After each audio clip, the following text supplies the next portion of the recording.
one. Mic two, mic two. Microphone three. Microphone four.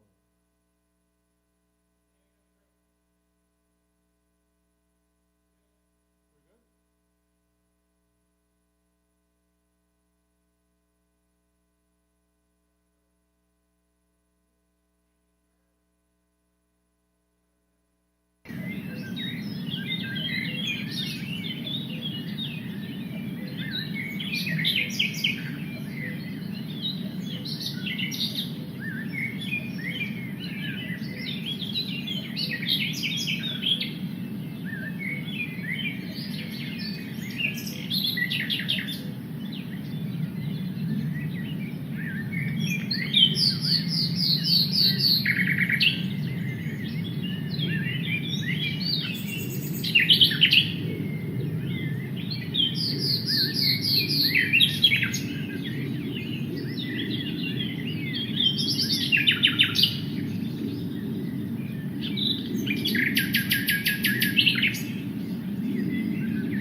board has been in executive session since 6 o'clock to discuss a staff compensation matter, two staff disciplinary matters, a BCUEA contractual matter, and a student health matter.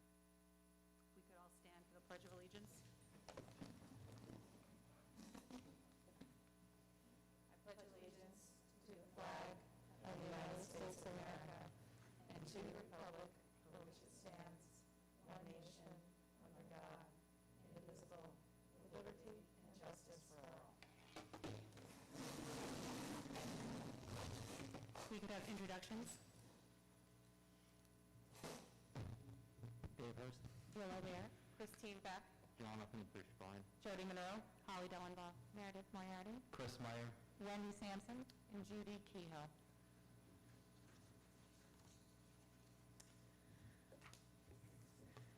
First on the agenda is our approval of minutes. It is recommended that the Board of Education approve the minutes from the September 2nd, 2020 regular board meeting. So moved. Second. Any discussion? All in favor? Aye. Any opposed? Any abstentions? That carries. Next up is our superintendent's report. Thank you. So I wanted to provide an update on the free breakfast and lunch program that was just approved. On August 31st, the USDA announced that all K-12 schools could serve all their students free meals through December 31st, 2020. Or until funding runs out. This is a change. It's a great benefit to the district's families and also to the BC Food Service Program. Typically, we only serve about 20 to 25% of the student population lunch each day, so this could change quite a bit. The additional flexibility will provide the program to serve students quicker because no money is involved, and there'll be less record keeping to serve meals. So our service currently includes meals at home and on-site, and both of those services will be able to be provided for free under the current program. And we will be sending information out about that in the next couple of days. Also, we began this week with our students on site. It was really great to see the kids coming into the buildings. We started on Monday and Tuesday with half capacity at the K6 level. 7-12 were already alternating hybrid. And I was over at Eagle one morning, and the kids were getting off the bus with their new backpacks and lunch packs, and everything seems to be going well. I was over at Slingerland's yesterday for dismissal, which, arrival and dismissal has been quite the undertaking because of our parking lots and not blocking roads, but everything went very smoothly. And I've heard nothing but really positives about, from the schools. The teachers are getting used to the hybrid model with kids at home and some on site, but it's been really just great having the kids back in the halls and, having some activity in our building. So it's been great.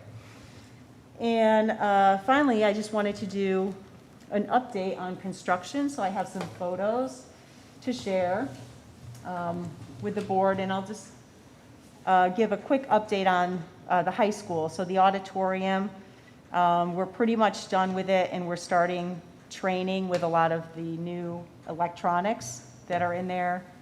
High school D122 is ready for use. The business, can you go back, Brittany? Sorry. We are projecting to have most of this work done. The goal is to have it completed by the end of this year to get all of our state aid. And, okay, go ahead, sorry. So some of the items that we still haven't completed are the business office, which is being relocated. They have done quite a bit of work in there in the last couple of weeks. The front entrance vestibule at the high school, the middle school pool still needs some work. The high school, the access road still needs some drainage and paving, and we're still looking to do some renovations in the LMC. These will mostly happen after hours. They won't happen when students are in session. So here's some photos to take a look at. This is D122, which we were just in. Some of the restrooms, a lot of them at the high school have been renovated. This is the pool area in the middle school. It looks, Wow. you can believe it. The stair repair, hopefully this one holds. So we've had a lot of paving in our elementary buildings.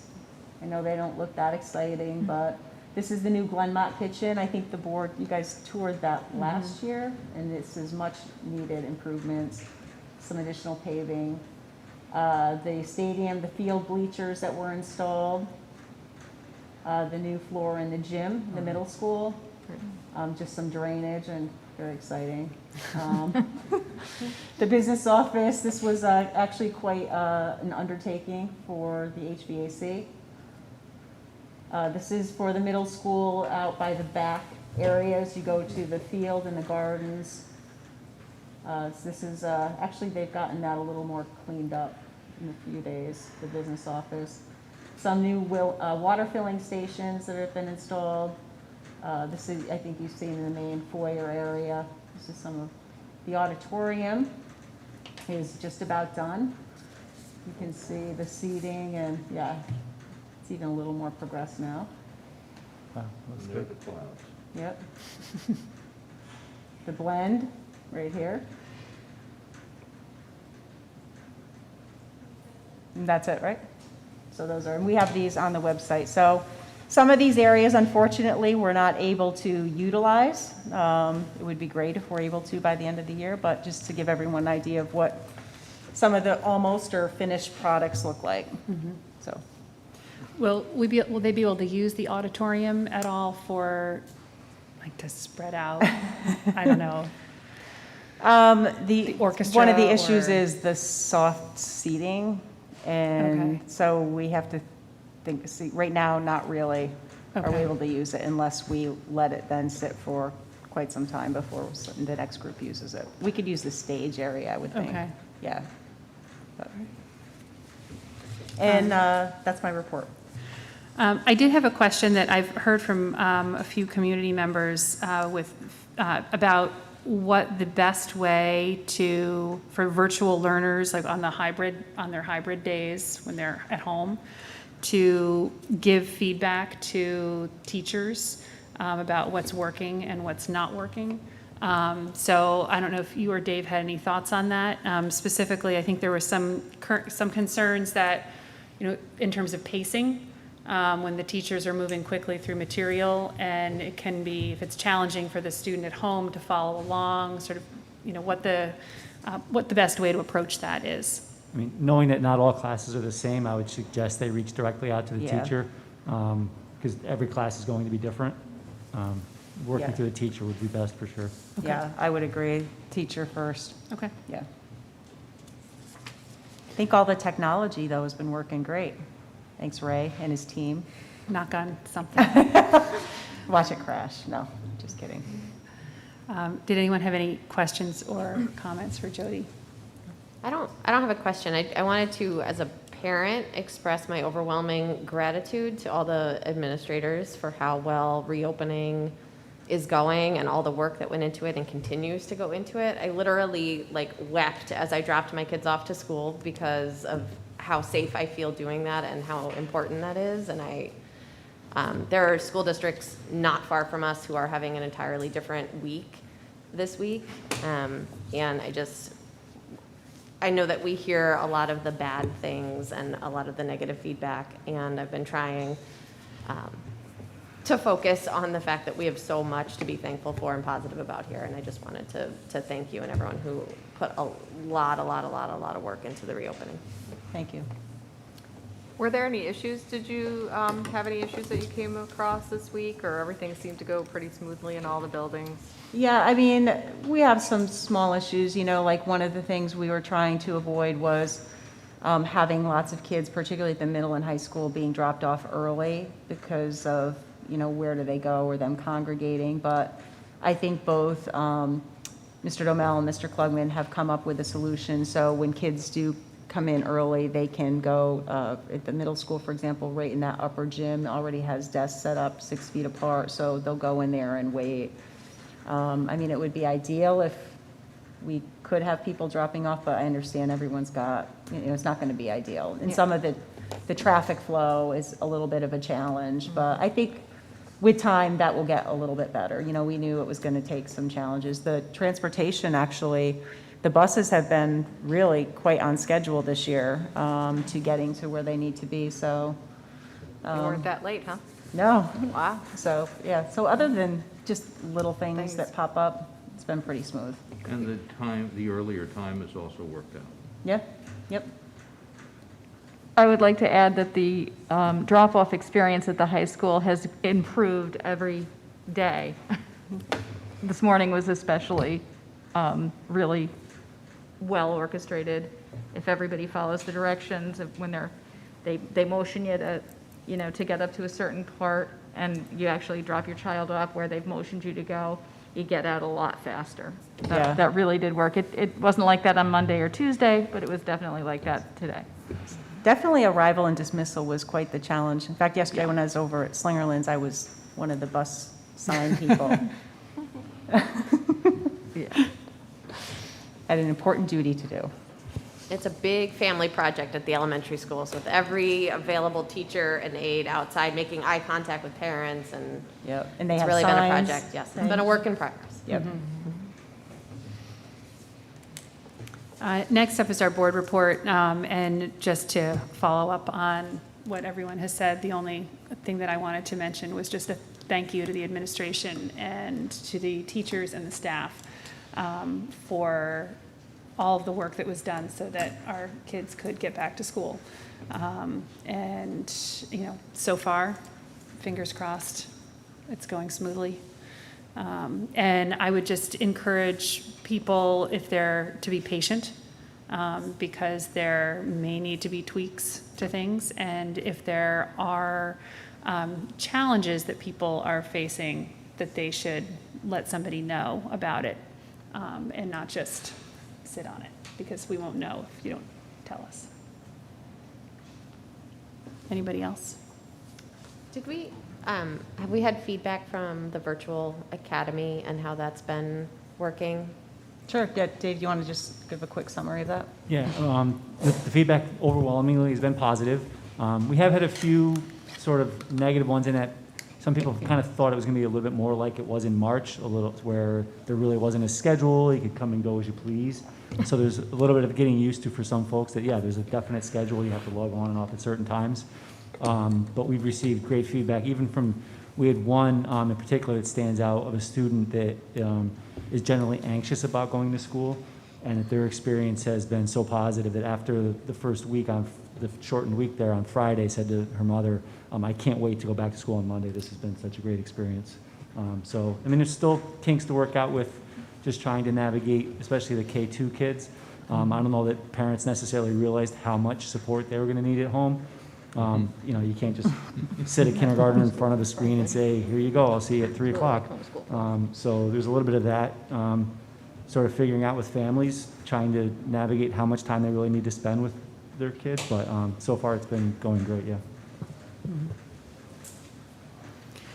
Dave, are we doing, at the elementary level in particular, sort of assessments or something to try to figure out where the kids are after the shutdown in the spring? Yeah, so Just wondering we're, how that's being handled. I mean, we do this every year, but since we've instituted it, we're doing our iReady assessments now through the first week of October to try to gauge where students are versus where they were sort of historically, to help us figure out where there might be gaps.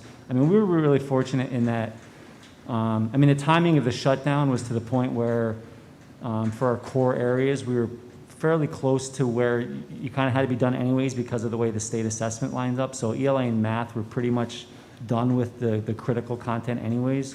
And social studies and science were able to still get through a lot of the material during the shutdown. So, you know, I really don't anticipate our kids are going to be as far behind as some people kind of feared going into this whole process. Our teachers did, you know, once we kind of figured things out, I think they did a great job in the spring in sort of triage mode. And I think our kids they're going to be fine. After a few weeks of getting back into the swing of things to begin the school year, I think you'll see that kids they really aren't any further behind than they normally would have been. Anybody have anything else they want to share? Next on the agenda is our presentation this evening, and Jody is going to be giving us a presentation about fall athletics.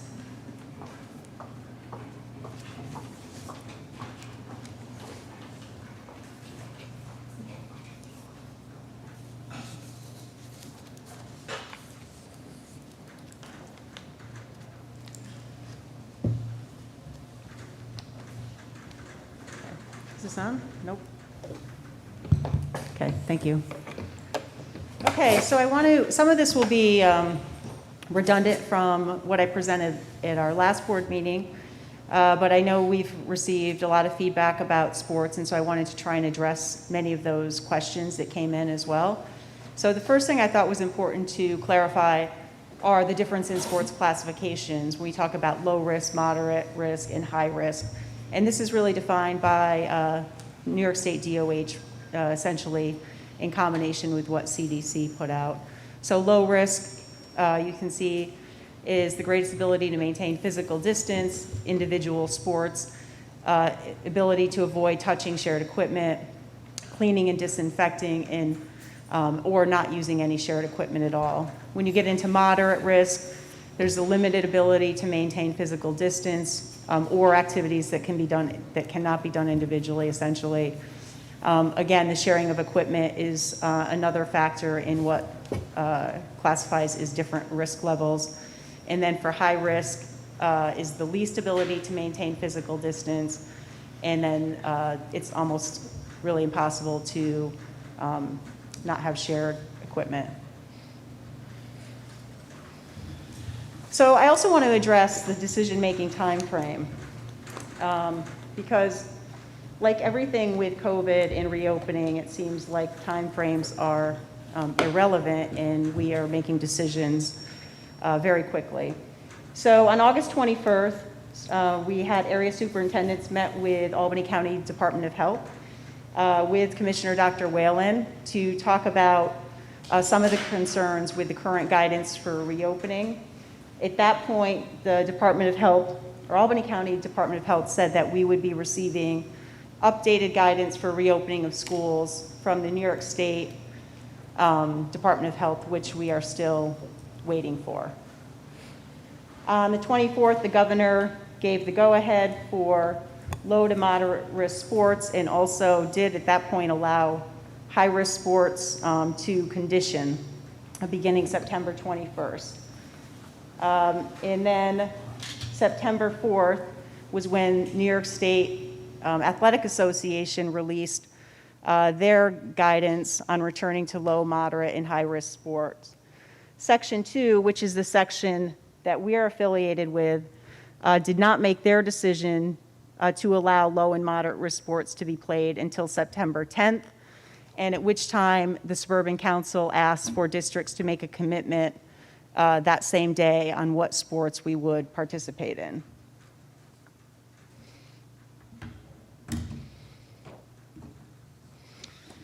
In the meantime, we had a lot of discussions about this, both regionally and also within our own district.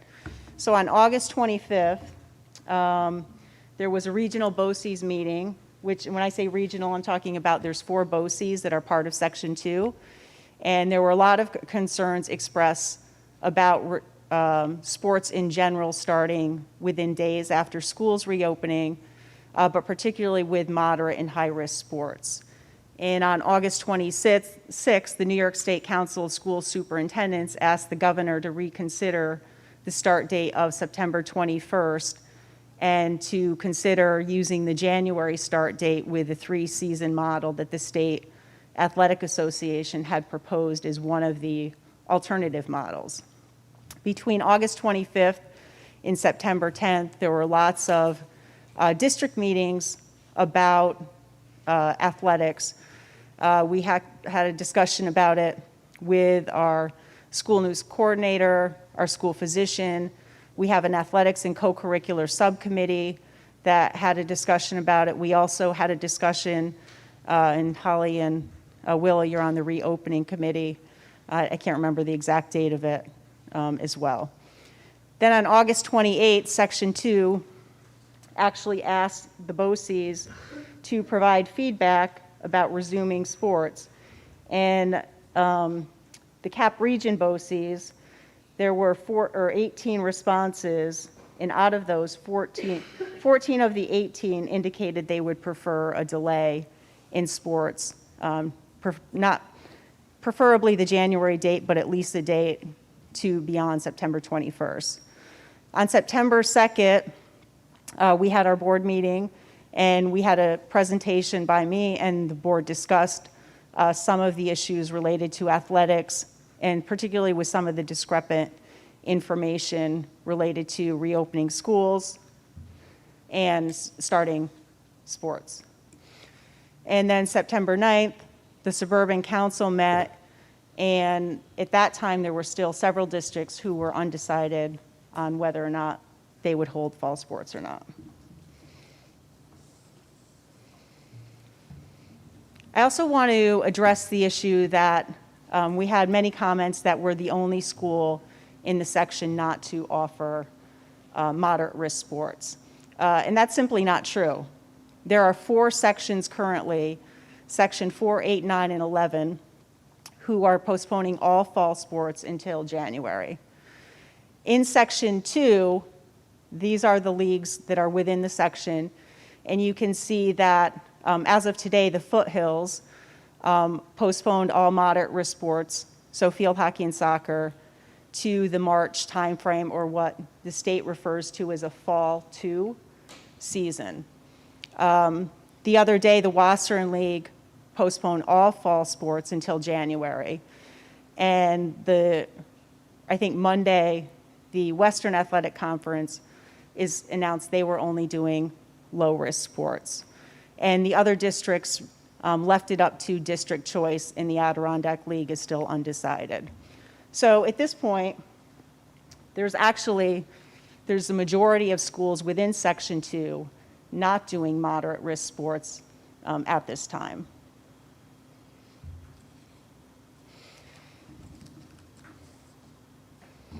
I also want to address the questions or comments we had related to NISFA's guidance.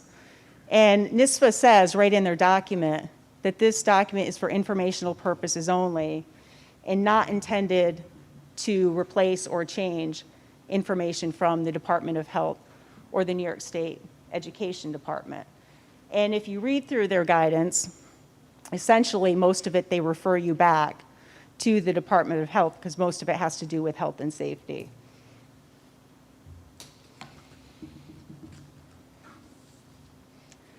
So the biggest challenge with thinking about sports is the conflicting guidance related to 12 feet distancing and 6 feet distancing. In the DOH guidance for return to school, it's 12 feet distancing in PE classes, or essentially indoors or outdoors wherever aerobic activity is happening or projection of the voice.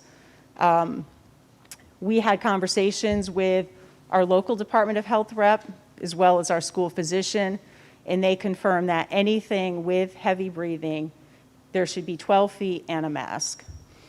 In the NISFA's return to play or return to sports, they in fact said that that you must ensure a distance of at least 6 feet and refer back to the New York State Department of Health interim guidance for sports and recreation. And they specifically reference the discrepancy with the 12 feet distancing that's required for aerobic activity. This, to me, and to anyone on our reopening plan, including our school physician and the local Department of Health, sees this as a huge contradiction, and that you cannot possibly maintain 12 feet or even 6 feet distancing in these activities. One of the other pieces of information, which is a little less relevant really for fall sports because you can pretty much try and restrict it, but for our reopening plans for schools, there is no use of the locker rooms. We're not using lockers in the hallways because of congregating and being able to socially distance.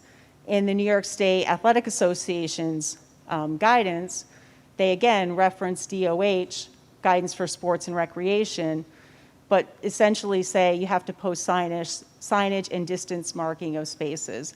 Again, just another example of conflicting guidance between reopening schools and reopening sports.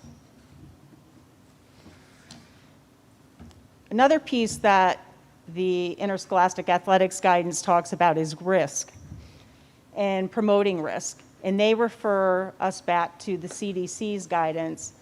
And the next chart I actually shared at last week's meeting. So if you look at this and think about the various sports activities, you can see that the lower risks start with skill building and exercises at home, team practices, where the highest risk is full competition from different areas.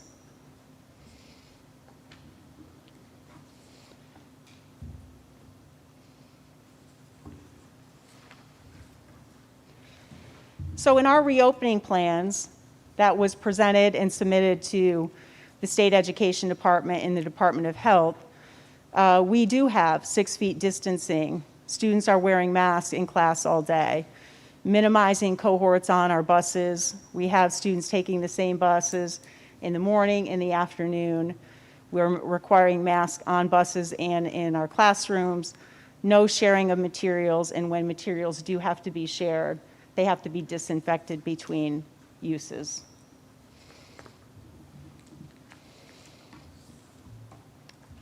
I also want to talk about our return to school plan.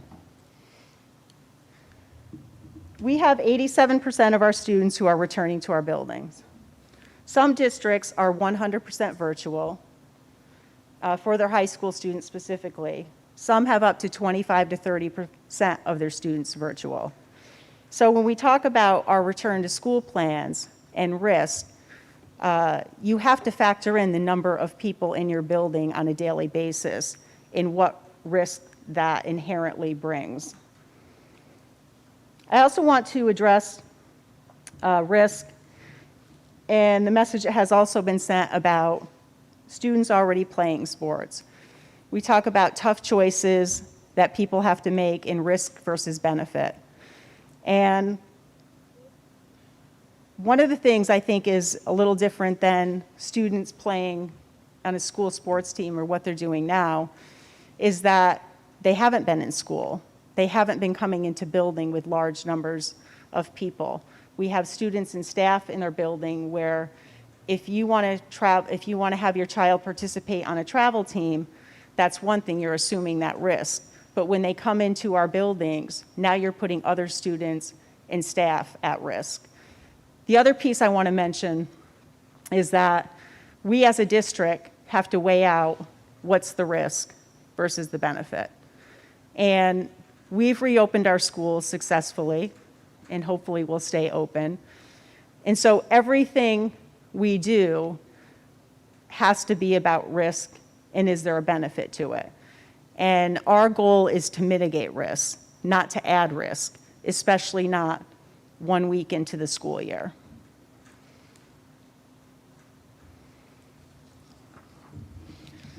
I also want to bring up the point of equity. There were several comments that we received that athletes are being treated unfairly. And I want to point out that kids right now can't access their teachers after school. And that's because that's DOH's guidance, that they get extra help from teachers virtually. We also have, all of our clubs are virtual. We don't have any music groups or ensembles meeting after school. So currently, the only group of students that will be given permission to stay after school on site and participate with their peers are our low-risk student athletes. So to say that athletes are being discriminated against is just not true.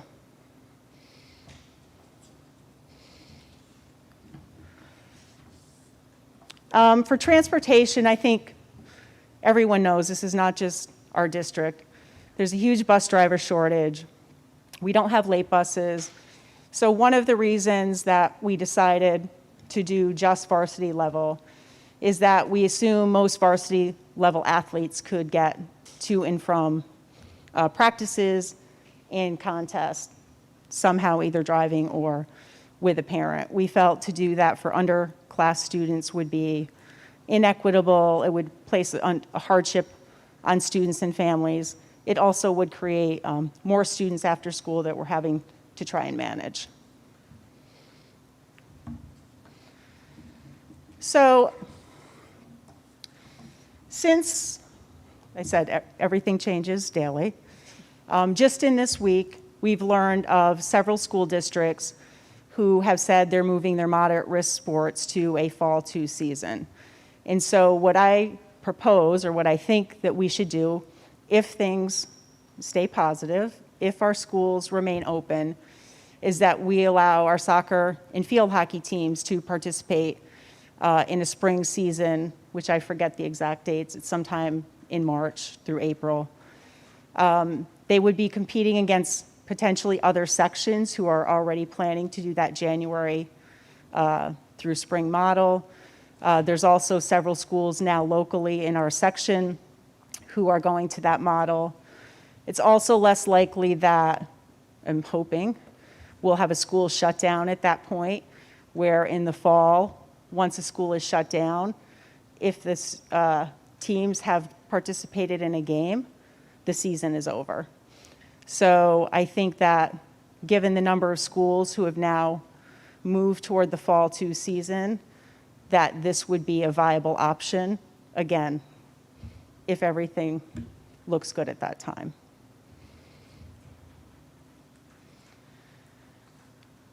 So that's a summary of my presentation.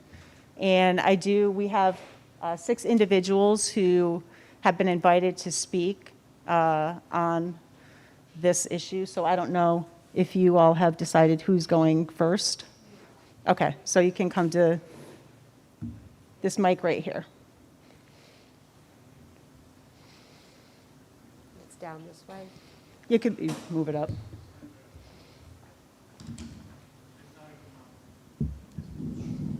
Great, thank you. Well, yeah, but we're all going to be sharing it, so because we're sharing, we can't touch it. Hello, my name is Diane Berman. My husband and I are the parents of Jack Berman, a senior who plays on the boys' varsity soccer team. I was asked to speak tonight on behalf of all the soccer and field hockey parents. I'm also honored to be here with 5 of the student athletes affected: Danielle, Marissa, Johanna, Natalie, and Avery. Because our collective time is limited, I'm going to highlight the points that demonstrate most clearly why the board's decision is so illogical. Before I do, I'd just like to say, I don't think it's enough that we're just having us speak. The school reopening plan that was done was incredible. The way you had all of the Zoom meetings, the way you had all of the team staff involved, that the nurse, you had everybody that was there to give us information, to hear questions and comments and respond. I don't see the athletic director here. I don't see the school He said he physician. couldn't, he was invited, he said he couldn't make it. I understand. It should have been done at a time when we had that same, the comparison to that to now is incredibly different. And it really strikes me, listening to your presentation, I could go point by point against all of your things and why it doesn't make sense and why we should be more open. I won't for the sake of time and out of respect, but I will say this is not sufficient. Because our time is limited, as I said, I'm going to highlight the points that demonstrate most clearly why the board's decision is so illogical. So I've broken it into 4 broad areas. In the first bucket are those 6 facts that lead most people to conclude that moderate risk sports can be safely played right now in Bethlehem. The first fact relates directly to everyone's main concern: health and safety. The governor, the state and county Department of Health, and the New York State Public High School Athletic Association all say that moderate risk sports are safe to play with the proper precautions in place. Second, our statewide and local infection rate remains exceptionally low. Third, we all know that competing in interscholastic athletics helps students in every way that matters. It helps them physically, emotionally, and academically. It teaches them to work as a team, as we're all doing tonight, and how to be strong, confident leaders. Fourth, Bethlehem is one of only 2 districts in the Suburban Council that will not be competing in moderate risk sports this fall at this time.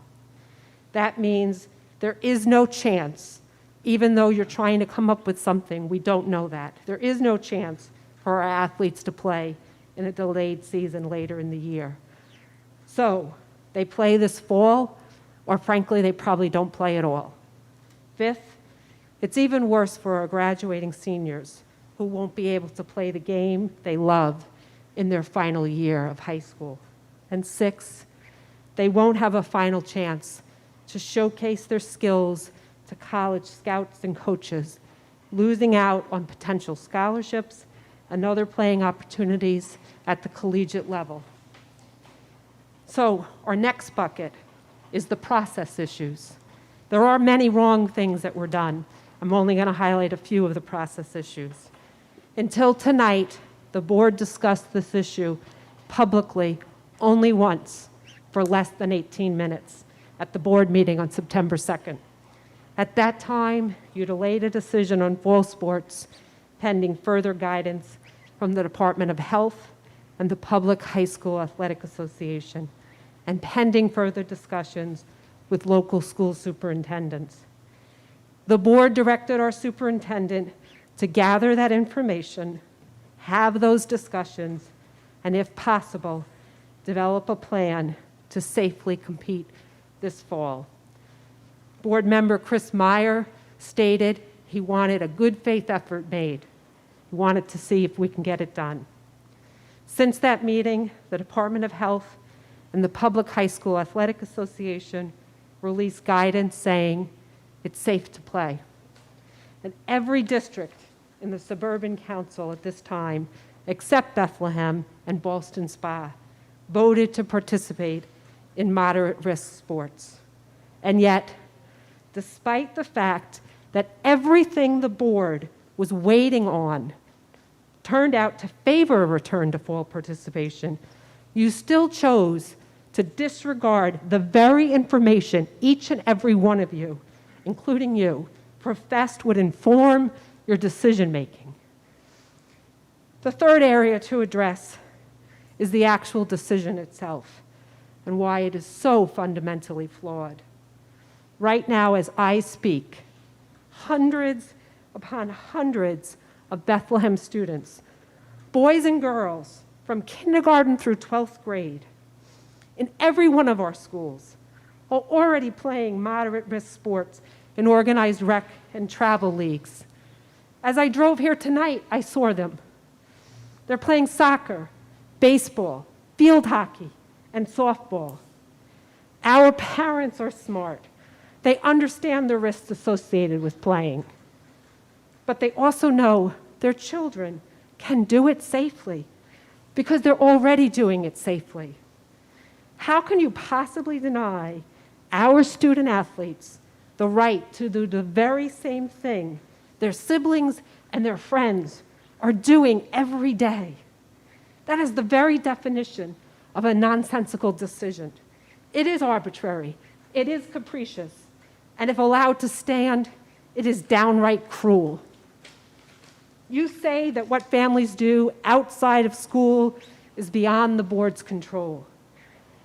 I guess that's true, so far as it goes, but you do know what's happening. More importantly, Our student athletes know exactly what's happening, and they recognize how unfair this is. The final point I want to make is the most difficult one for me to talk about because it's so painful. I believe it is likely the most difficult part for all the other parents as well. That's the emotional damage this decision is inflicting on our children. And make no mistake, your decision has caused our children to suffer. Kids are resilient, to be sure, but that doesn't mean they don't have a breaking point. We all do. There is no indication the district ever truly considered the emotional impact on kids in any kind of formal way. And you're required to do so by the state and by your very own school reopening plans. It's a requirement. Our children are sad, and they are hurting. In conclusion, this pandemic has been awful in so many ways. That's why this board decision not to let our kids play hurts so much. These kids have been through so much already, and now they have to deal with this as well. Don't just allow yourselves to check the box that now you allowed us to speak. Please think carefully and do what Chris Myers and all of you said. Make a good faith effort. What makes it so galling is that it never had to come to this. To use a sports metaphor, this was an unforced error on your part. The good news, though, it's not too late to fix this. And on behalf of all the soccer and field hockey parents, I am begging you to reconsider this and make it happen because we can do it. Thank you. Next up are going to be my other team members, the students.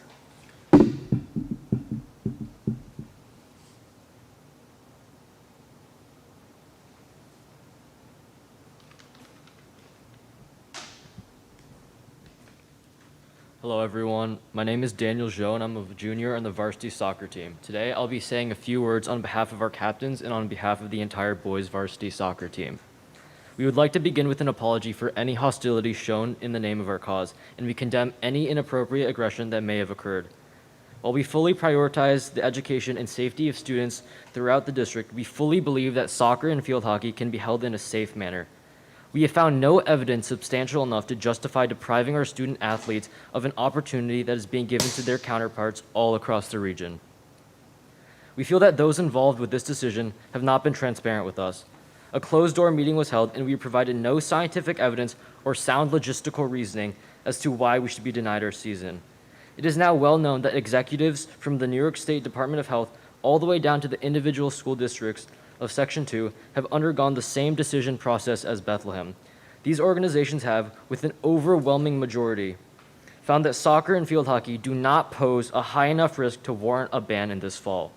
Yet for reasons that remain unspecified, Bethlehem has decided that our situation is somehow different from our neighboring districts and that it would be unsafe to participate.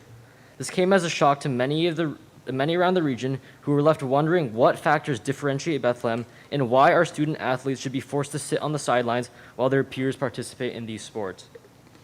We understand that with any activity, there is a risk of transmission between players. However, we feel that the benefits of bringing these sports back far outweigh the costs. It goes without saying that in a time like this, there is a massive benefit to the socio-emotional health of student athletes. Thus, the question becomes, what would be the cost of bringing these sports back? Of course, there is a potential for an outbreak.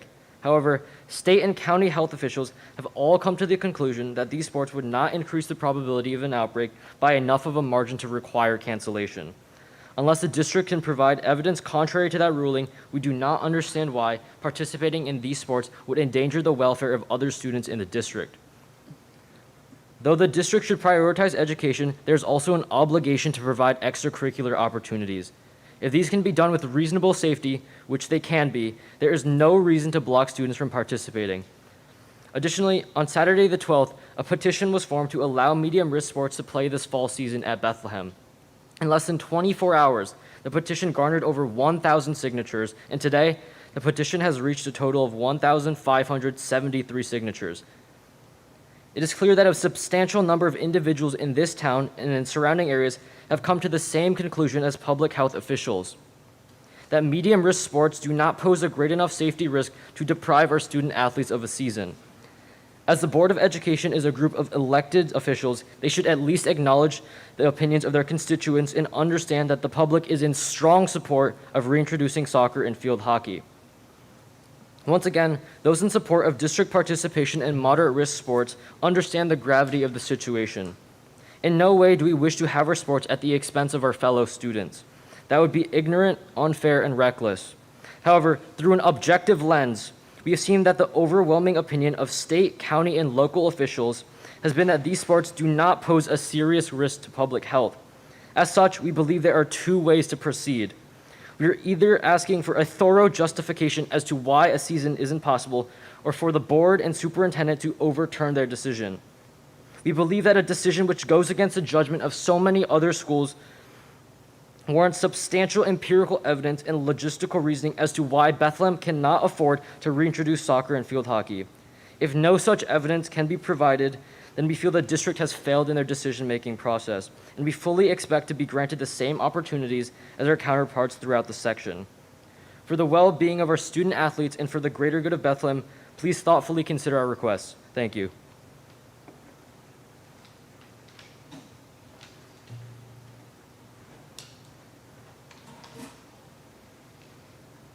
Hi, my name is is that good?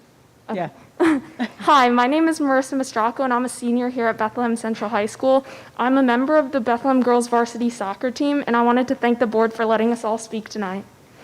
Our main question is, what factors led to your decision on not allowing soccer and field hockey to participate this fall? Other suburban council schools of similar size and similar location to us have gone forward with their decision. They have specific guidelines set in place. For example, Section 2 established guidelines such as limiting spectator attendance, such as wearing masks while playing for all athletes, including medium risk sports, requiring self-certification before both practices and games. Many of my teammates and I have been playing club sports, and clubs were in a similar situation just recently. Many athletes play for different clubs. They followed state guidelines and created some of their own to increase the safety of everyone involved. These clubs eased into their play. We practiced with limited numbers and social distancing at all times. Coaches were very open and creative when it came to training and limiting contact between players. We then expanded following New York State guidelines set by Governor Cuomo as New York began to open up. We followed the rules because we knew how important this was for everyone's safety. These clubs limited their play to only local teams. High schools would do the same. There's no regionals and no state tournament this year. Colleges are traveling across the state and across the country. However, high school is staying within the capital region, only playing local teams. My team and every team in Bethlehem was very excited to hear that Governor Cuomo okayed medium and low-risk sports to play this fall, along with state athletic associations such as Section 2 and the Suburban Council. We were really excited to play because we take so much pride wearing the Bethlehem jersey every time we step out on the field and representing the Bethlehem Eagles. And we've had a lot of success in doing so. I will always remember going to the state tournament 2 years ago with my team. We made it to the state final. It was one of the best experiences of my life. Last year we won sectionals again, and we made it to the regional finals. These are memories I'm going to cherish and carry with me for the rest of my life. I also wanted to thank the superintendents, Board of Education members, and athletic directors from the various schools in the Suburban Council in which I reached out to recently, especially those from Shen, Guilderland, Shaker, Averill Park, and Saratoga. They were all very helpful over the phone, email, and video chat in letting me know what protocols they have set in place to keep their student athletes safe this fall. One thing that stuck out to me was when I attended the Shen Board of Education meeting last night. Their athletic director, Mr. Cullen, mentioned that the reason they pushed their sports so much at Shen was because of its importance to students' mental health and their school experience. And I totally agree with this, and the reason why it stuck out to me so much was because that embodies what soccer means to me and what it brings to my life. Soccer has taught me leadership. Soccer has taught me how to win and how to lose.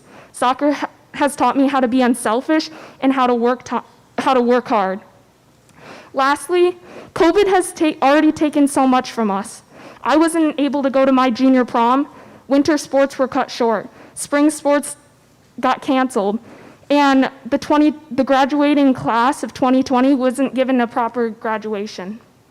Please don't take this away from us too. All we ask is that you reconsider your decision and let us play. Thank you.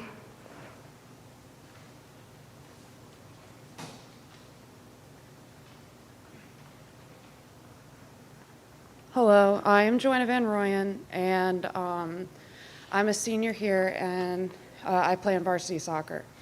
First and foremost, I would like to thank and commend the school board for their dedication to keep us students and staff safe during this time. We understand your concern that allowing us to play might undermine the precautions you had put in place. However, if you still feel as though the course of action other schools have taken will not suffice here at Bethlehem, we as student athletes will cooperate with any other guidelines the school considers necessary to put in place. Risk is something we as athletes and parents acknowledge as a part of the game, which is why taking precautionary measures has become second nature. As Marissa, my teammate, has previously mentioned, throughout the summer, club teams have run while practicing social distancing guidelines without outbreak. Wearing masks to and from the field, as well as while we're playing, adjusting our practices, and not shaking hands at the ends of scrimmages have allowed us to get the best of both worlds, staying safe and being precautious, while still being able to play the sport we all love so much. Being a student athlete has become a part of my identity here at Bethlehem, and I'm sure for the others it is the same. We hope you reconsider your decision and allow soccer and field hockey to play alongside the rest of the Suburban Council this fall. Thank you.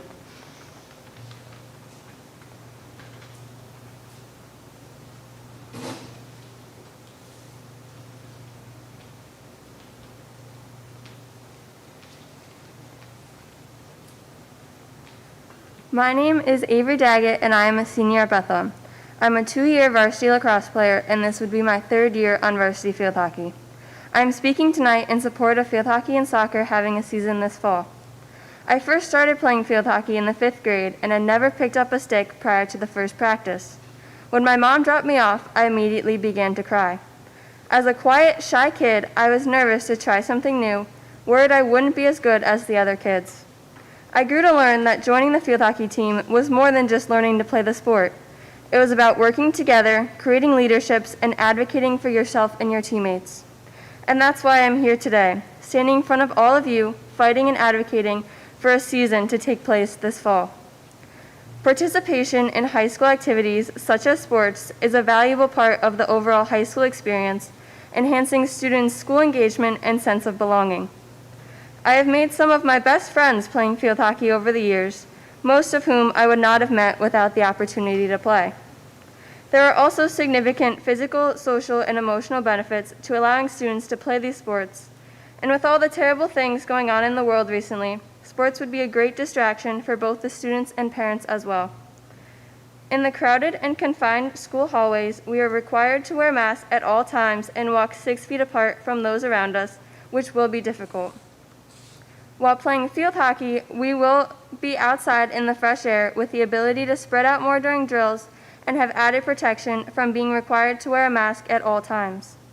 I understand there is risk allowing field hockey and soccer to play this fall. However, there is no more risk than walking down the hallway at school. I believe that all the players can be trusted to follow all established guidelines and protocols. In the last few days, the field hockey and soccer communities have shown their dedication to their sports and surely will be willing to do whatever it takes and follow all rules given to them for the chance to play.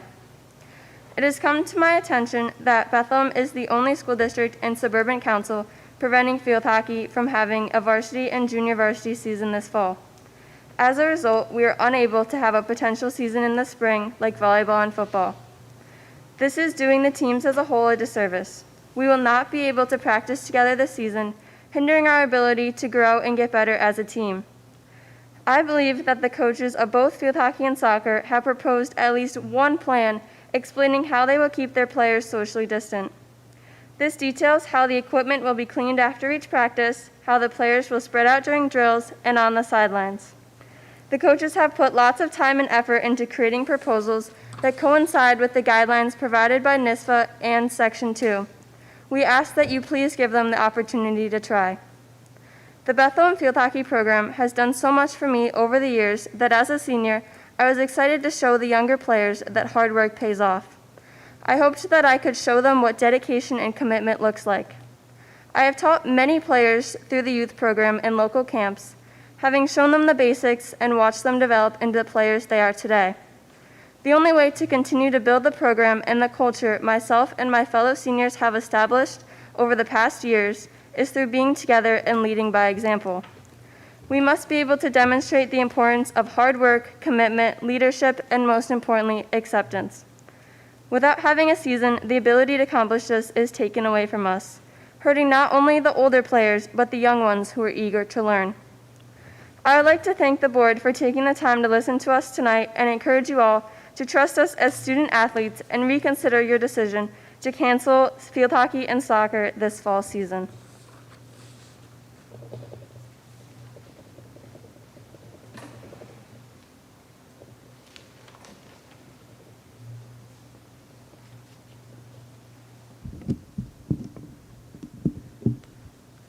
Good evening, everyone. My name is Natalie Qualia. I'm a senior at Bethlehem High School, speaking in support of the moderate-risk fall sports, field hockey and soccer. It has certainly been a challenging time for everyone, and we thank you, Board of Education, and all the staff for your efforts to provide us with a safe return to school this fall. We recognize all of your hard work and dedication, and for that, we offer our sincere appreciation. I was a competitive gymnast and a member of the Bethlehem varsity gymnastics team up until 7th grade. This sport meant the world to me. I practiced every day, sometimes twice a day, but it was all worth it because I loved the sport so much. Sadly, this sport was taken away from me when I was diagnosed with a back fracture and severe scoliosis. I was forced to quit and ended up in a back brace. You may be wondering what this has to do with fall sports. Well, at this point in my life, I was ready to give up sports for good. But 2 weeks before the fall sports tryouts, the field hockey girls convinced me to join them. They looked at me, a 4'10" girl with a messed up back who didn't even know what field hockey was, and invited me to try out and be a part of their team. Every day during those 2 weeks, I ran a timed mile, sprinted across my backyard, and did yardstick pulls with a hand-me-down stick, all with my best friend by my side. I was terrible. I really was. But she kept practicing with me, kept encouraging me, never letting me think about giving up. When I showed up at tryouts, all the other girls treated me with the same encouragement. They knew I had not picked up a field hockey stick a day in my life, but they were so kind and motivating throughout the tryouts. Even though we were all competing for a spot on the team, these girls were not my competitors. They were my biggest supporters. Surprisingly, I made the team. By sophomore year, I was voted captain and won the Coaches Cup. I grew so incredibly close with these girls. The friendship I created with my teammates was different than any other friendship I had. We made each other laugh constantly, but pushed each other to succeed as well. Everything we did as a team.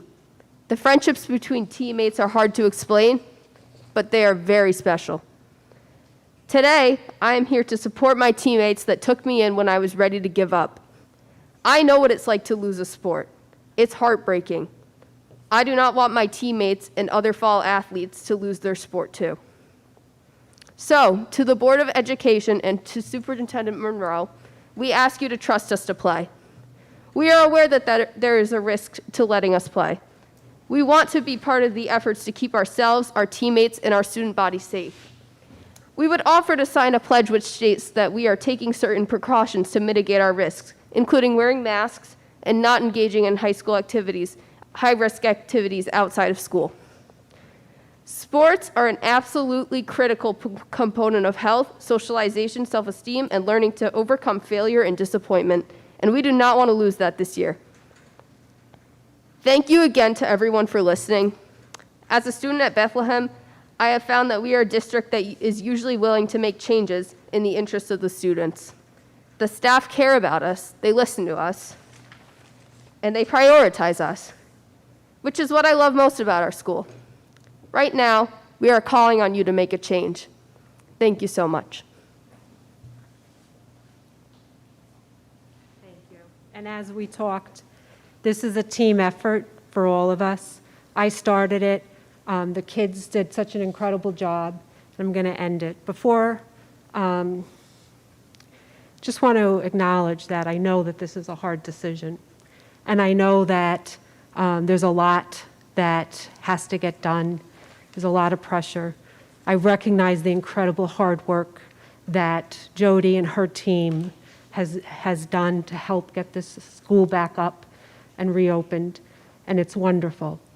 We need to, though, think very carefully about how we communicate and make sure that we are communicating as effectively, just like you did, with that first aspect of the school reopening plan. You made comments about the fact that, and you did it also at the September 2nd board meeting, that there was a lot of misinformation from parents, and you were incredibly surprised by all of the misinformation. Part of that is because of the lack of communication, the same way with the Zoom meetings, none of that happened. But there is misinformation, not just with some of the parents. The parents and the students, as you heard from the students talking about, they went to other school board meetings, they talked to other schools, they got the detailed information. A lot of the information that was given in the first presentation was not necessarily correct, or there's other explanations. Point by point, myself can go over that. I won't today. I would look, though, to the experts, the New York State Public School Athletic Association, the state and county Department of Health, all of them, and how other schools have addressed these issues. It is important, though, in your presentation, you made at least 2 incorrect statements. The State School Superintendents Association letter that you referenced was only written by the 12-person executive committee without the approval of the whole body. A number of local superintendents, including Shen, came out against that letter. So that's the second incorrect statement. You stated that if a team plays only one game and there's a reason for a shutdown, they would lose their whole season and the opportunity to play in the spring. That's just false. It's not true. The state has said if we start in the fall and the season is discontinued, we could restart during fall too in the spring. That's really important. It is really important that you get it right and you base your decision based on all of the facts and try to make this work. We are counting on you to make it work for our kids. It's that important. Thank you.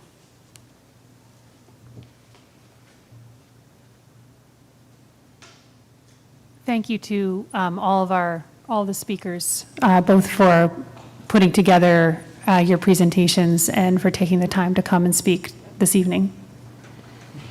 Right. So if you all want to, sorry.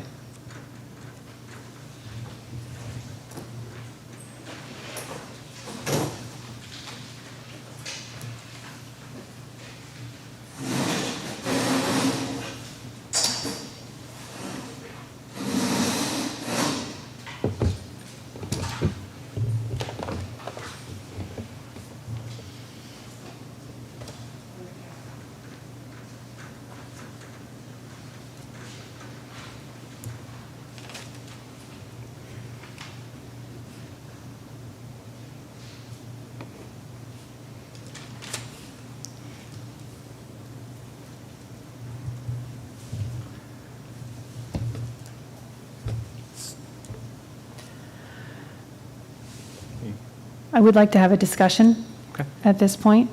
And I'm not sure if there's somebody who is I'll be happy. ready to start with a question, but Doesn't matter.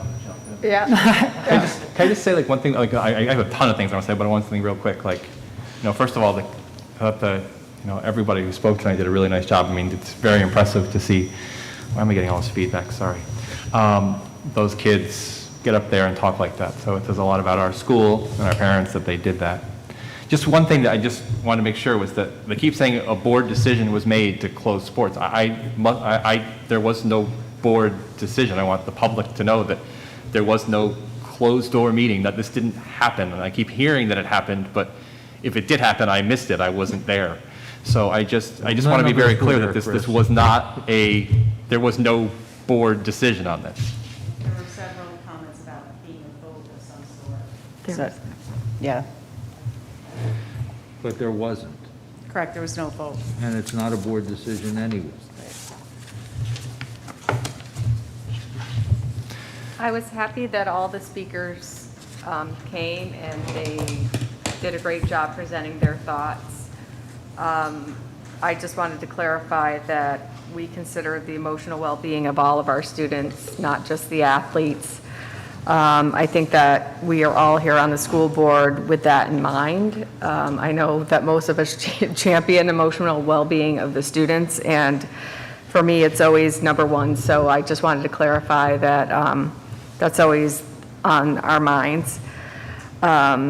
Just a couple things from the presentations was that with regards to what people deserve and came up about graduation, deserving a proper graduation, and being a parent of a senior last year.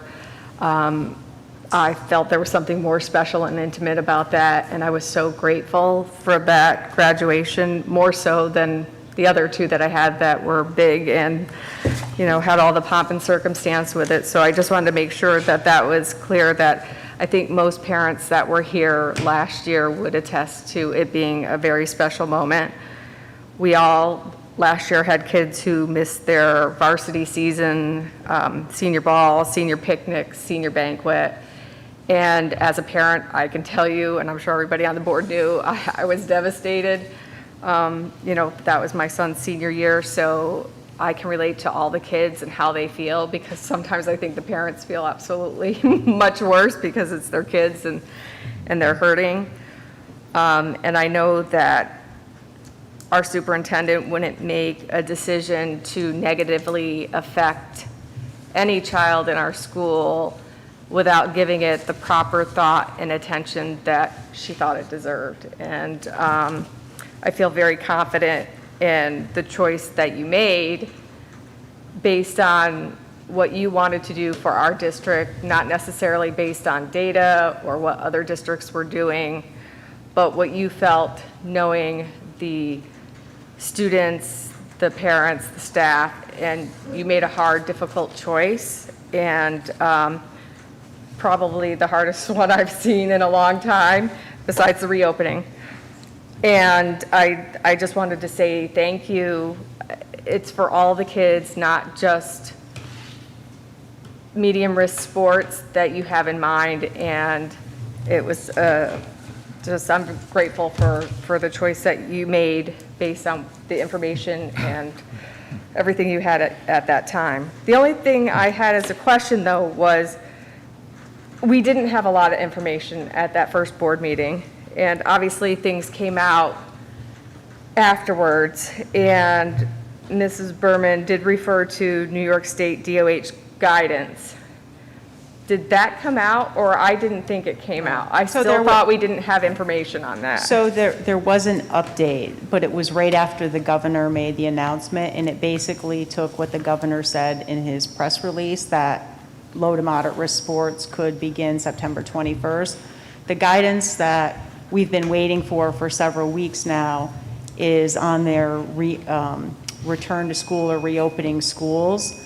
That has to do, when the governor announced the sports and we had all this conflicting information, we were hoping that perhaps the updated guidance, not just related to this discrepancy, but there's a lot of concerns We've had discussions, with the screening tool, and if kids show symptoms, having to go to the doctor, get a COVID test before they can return to school. So there's a lot of information that schools have asked the state DOH for clarification on,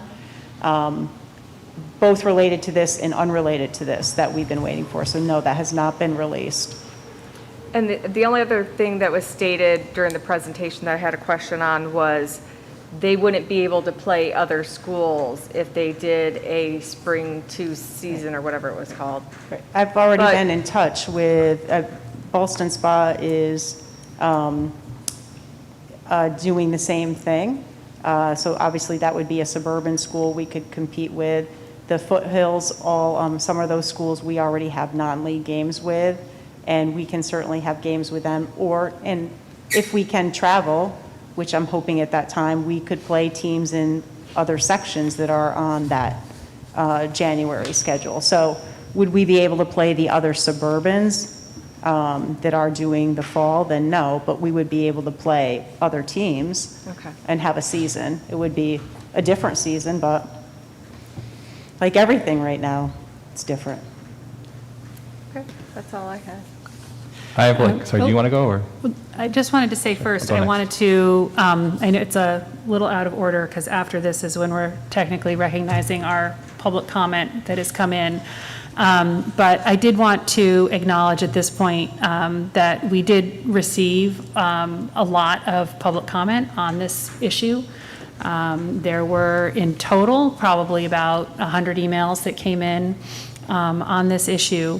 And with respect to the comments that were opposed to the decision to not run the moderate sports, many of them were very eloquently summarized by the speakers this evening.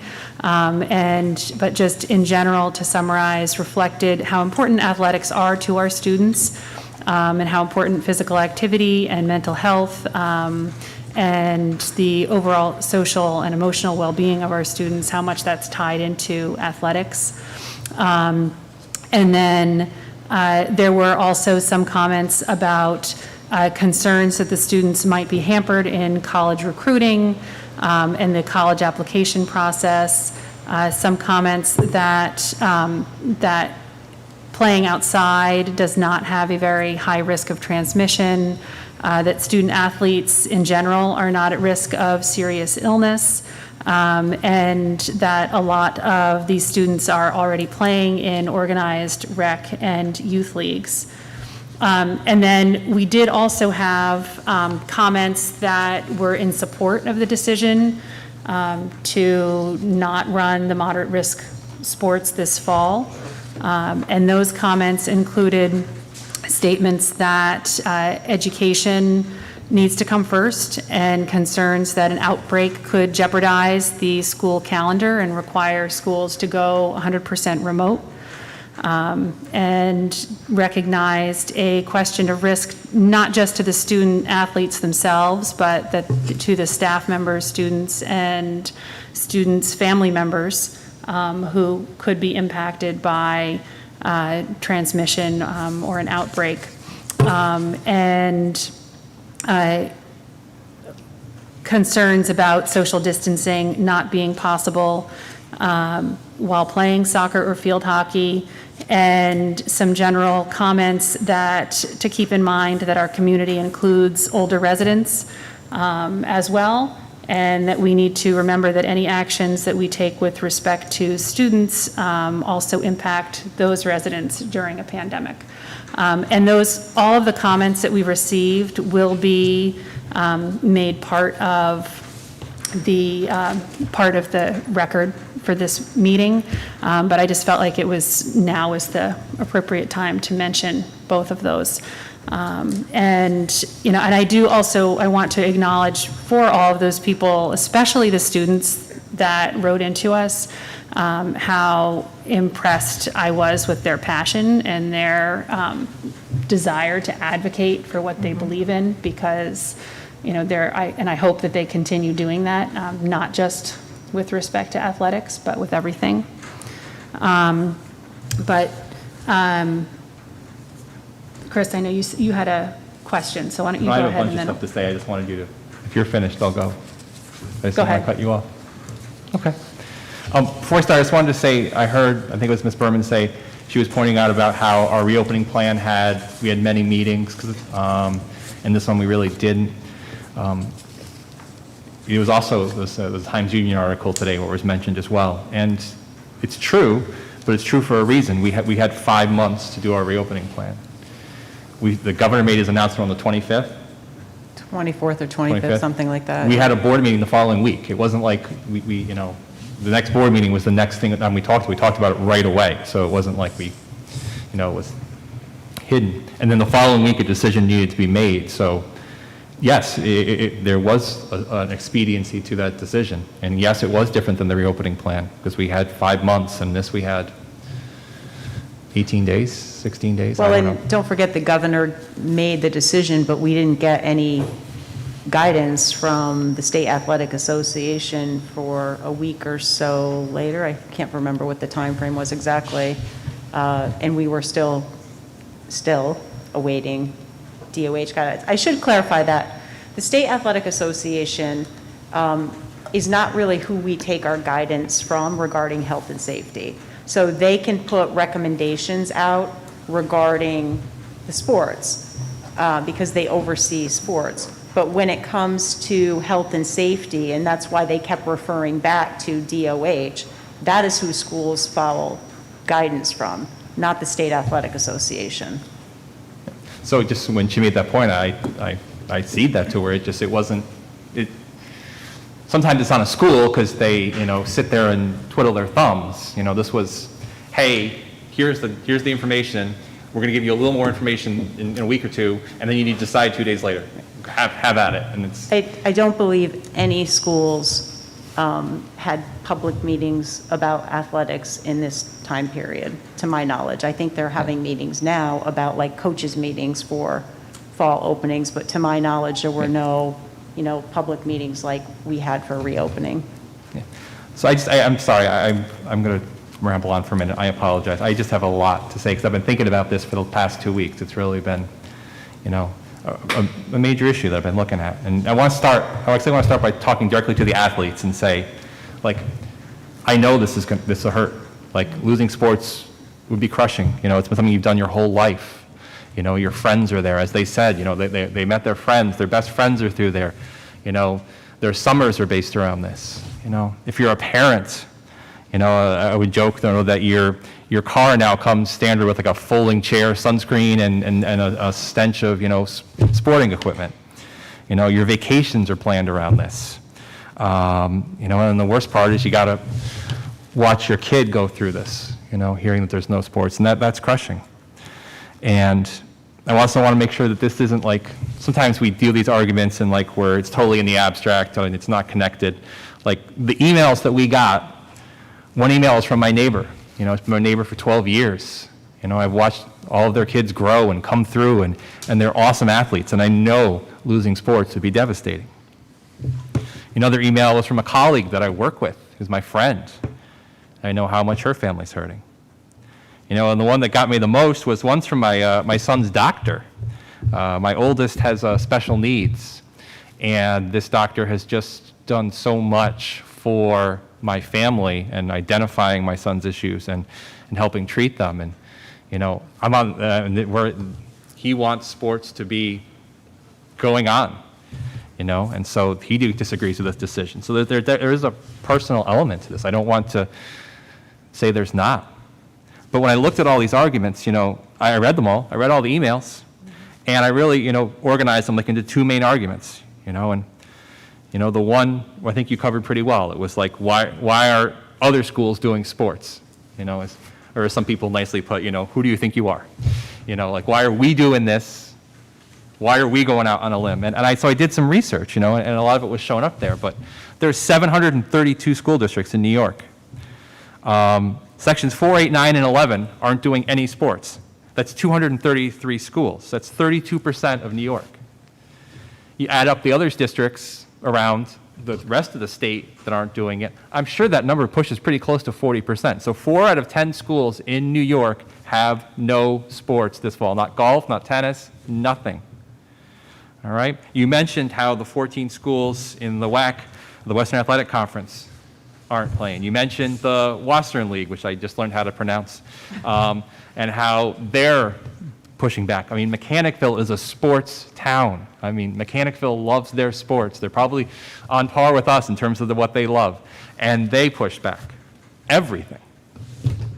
Albany's going low risk. Ballston Spa is going low risk. You know, when we were starting this, you know, we were kind of on an island. What is Bethlehem doing? You know, but now when we start adding up all these pieces, when you look across the state, we're not, you know, out of the norm here.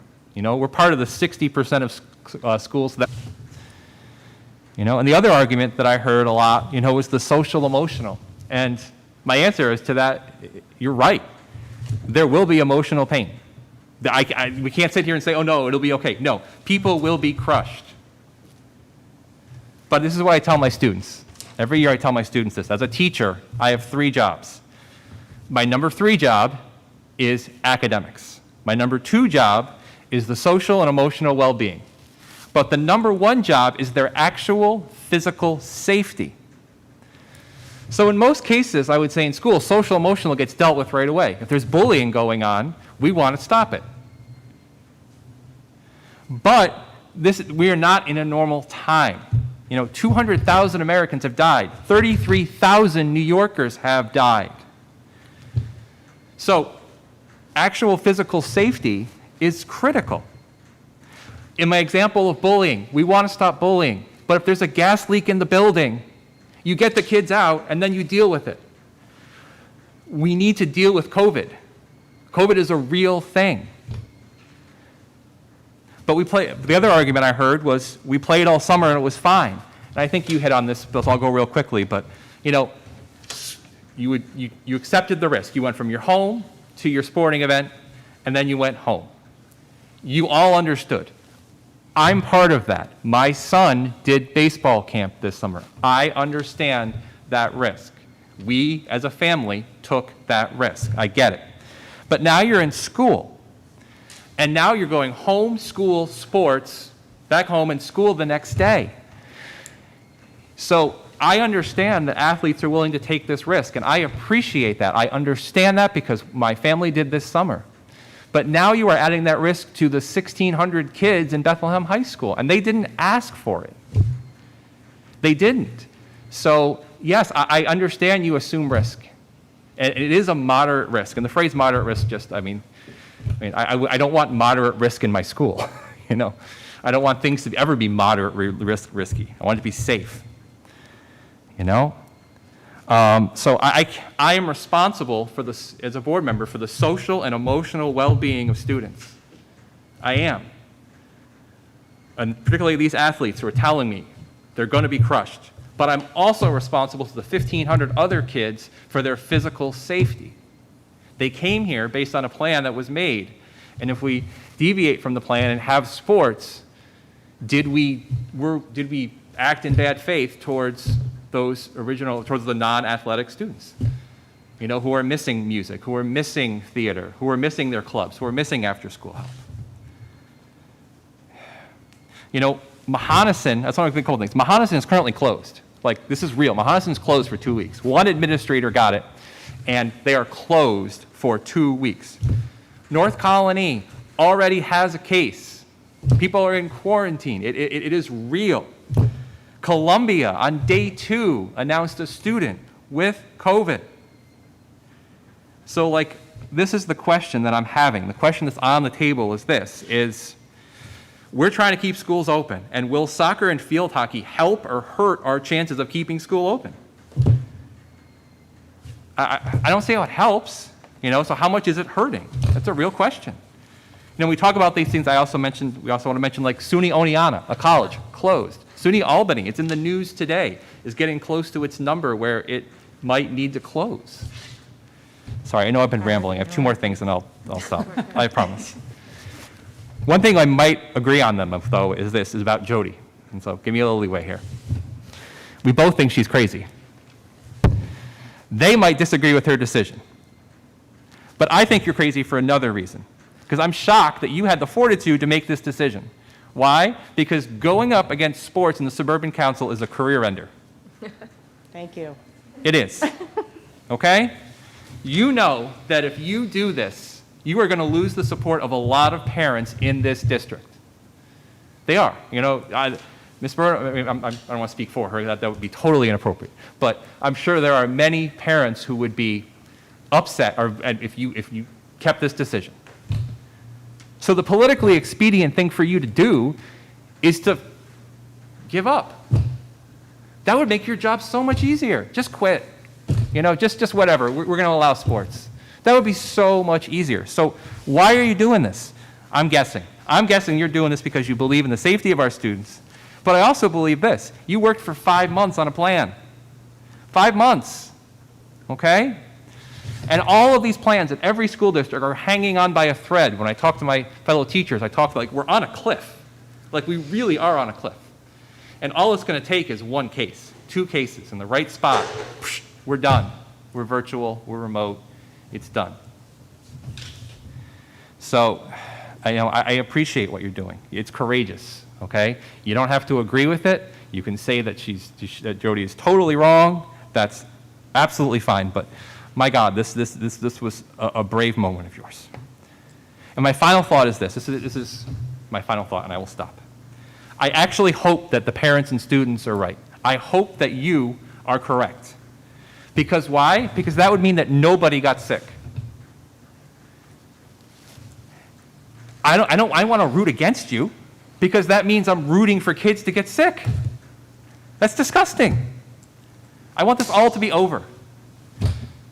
But what if you're not? What if Shen plays Bethlehem and Saratoga in the same week and a kid from Shen has COVID? Could that potentially shut down 3 schools? I don't think that's crazy. So I just have so many concerns and so many worries about going forward with this. I think that we are here.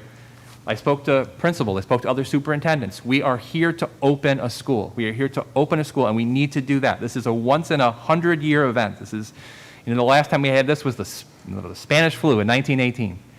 100 years ago. We need to do everything we can to keep this school open, and that is the most important thing. Sorry, I'm done.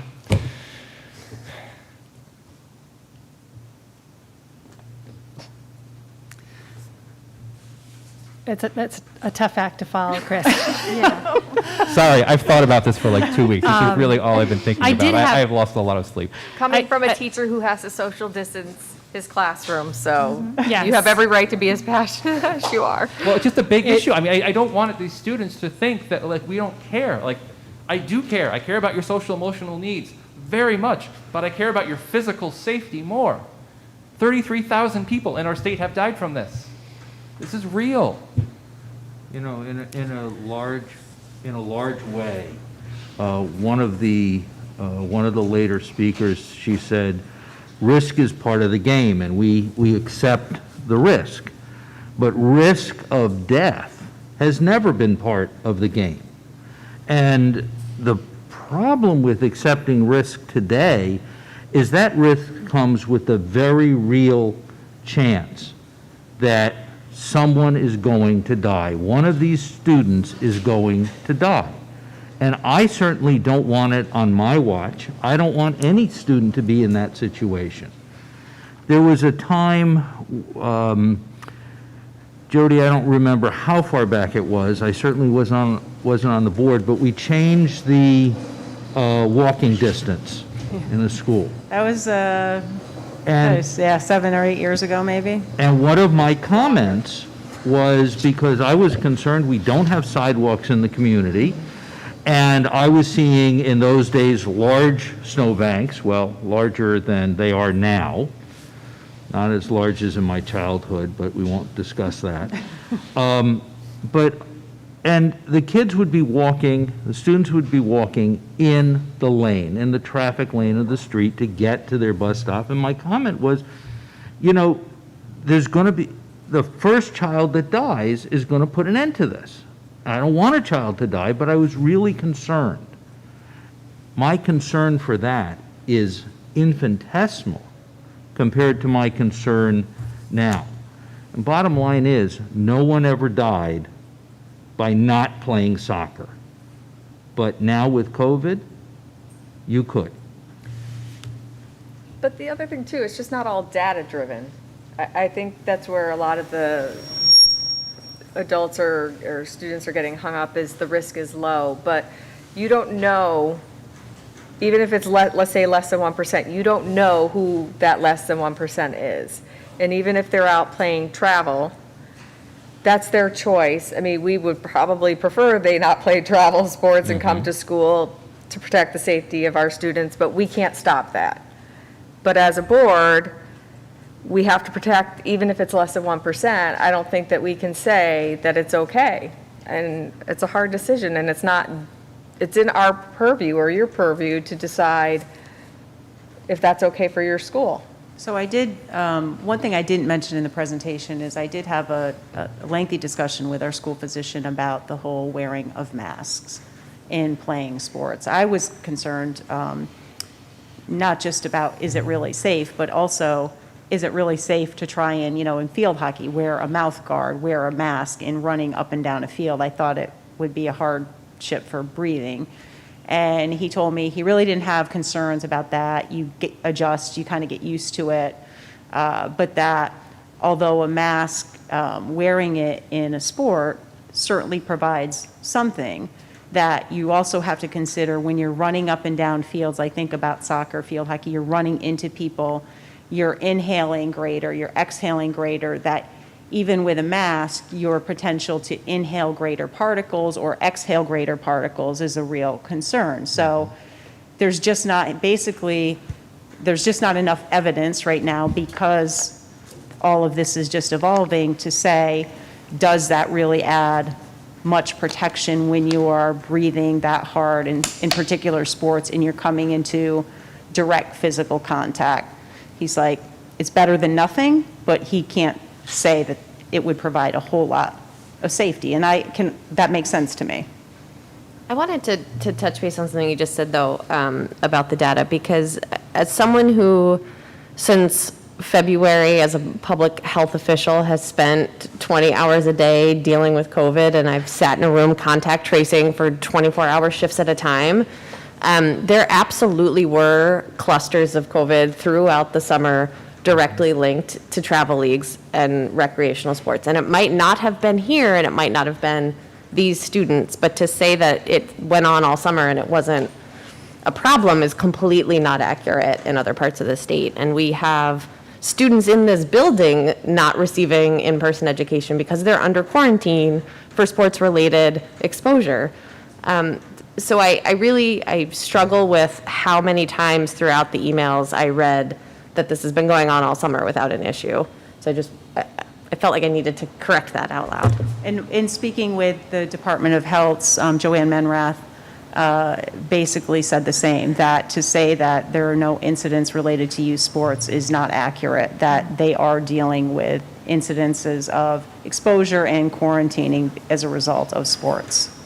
Jody, how many people in the school are quarantined because of this? I think 14 students are quarantined. So we have 14 students that are quarantined. From soccer. Okay.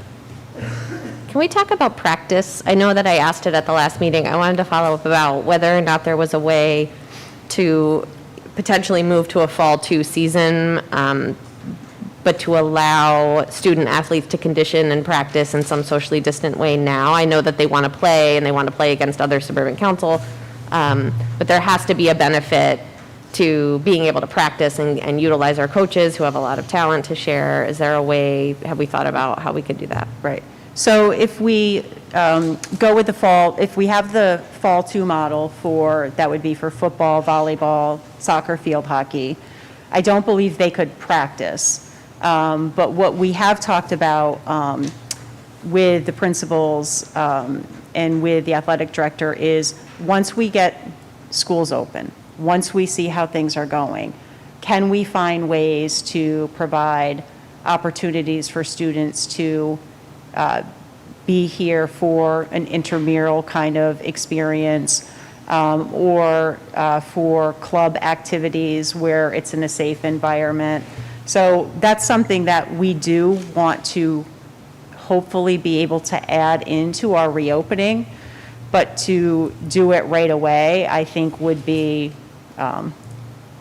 kind of irresponsible, because we're trying to just keep everyone safe during the day, which is, you know, a challenge in itself. We're having an admin council meeting today to just talk about all the, you know, do you use soap and water? Do you use disinfectant? I mean, there's just so many little details. So yes, that is something that we want to be able to do, but we wouldn't do it until we, you know, get a little bit of time into school, see how things are going. As Chris said, there's already been a couple positive cases in local districts, and see what we can eventually add safely. So, but it wouldn't be practice per se. Just to clarify, when you're saying that if we did the fall to spring season, they could, I'm not sure what to call it, they couldn't practice now because of rules relating to how sport is played in the state. I'm guessing that just like most things, when your season starts, your season is from here to here, you start practice at a certain time, and you have to get X amount of practices in before you can participate in a game. So I think if we're saying we would go with that fall 2 model for these sports, we would have to follow whatever those timelines are. But it doesn't say we couldn't offer some kind of a intramural option. We just couldn't say it's, you know, practice.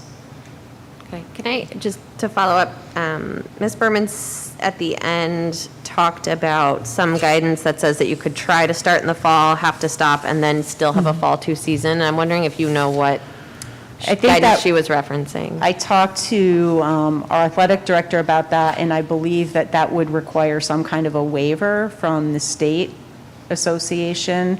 My understanding is currently, if you're playing a fall sport and districts get shut down and you've already competed, the season is over.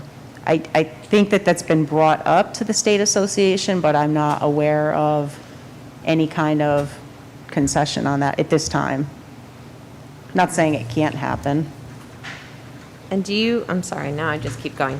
Have you had the impression from any other schools that there's still the potential for them to do this fall 2 model?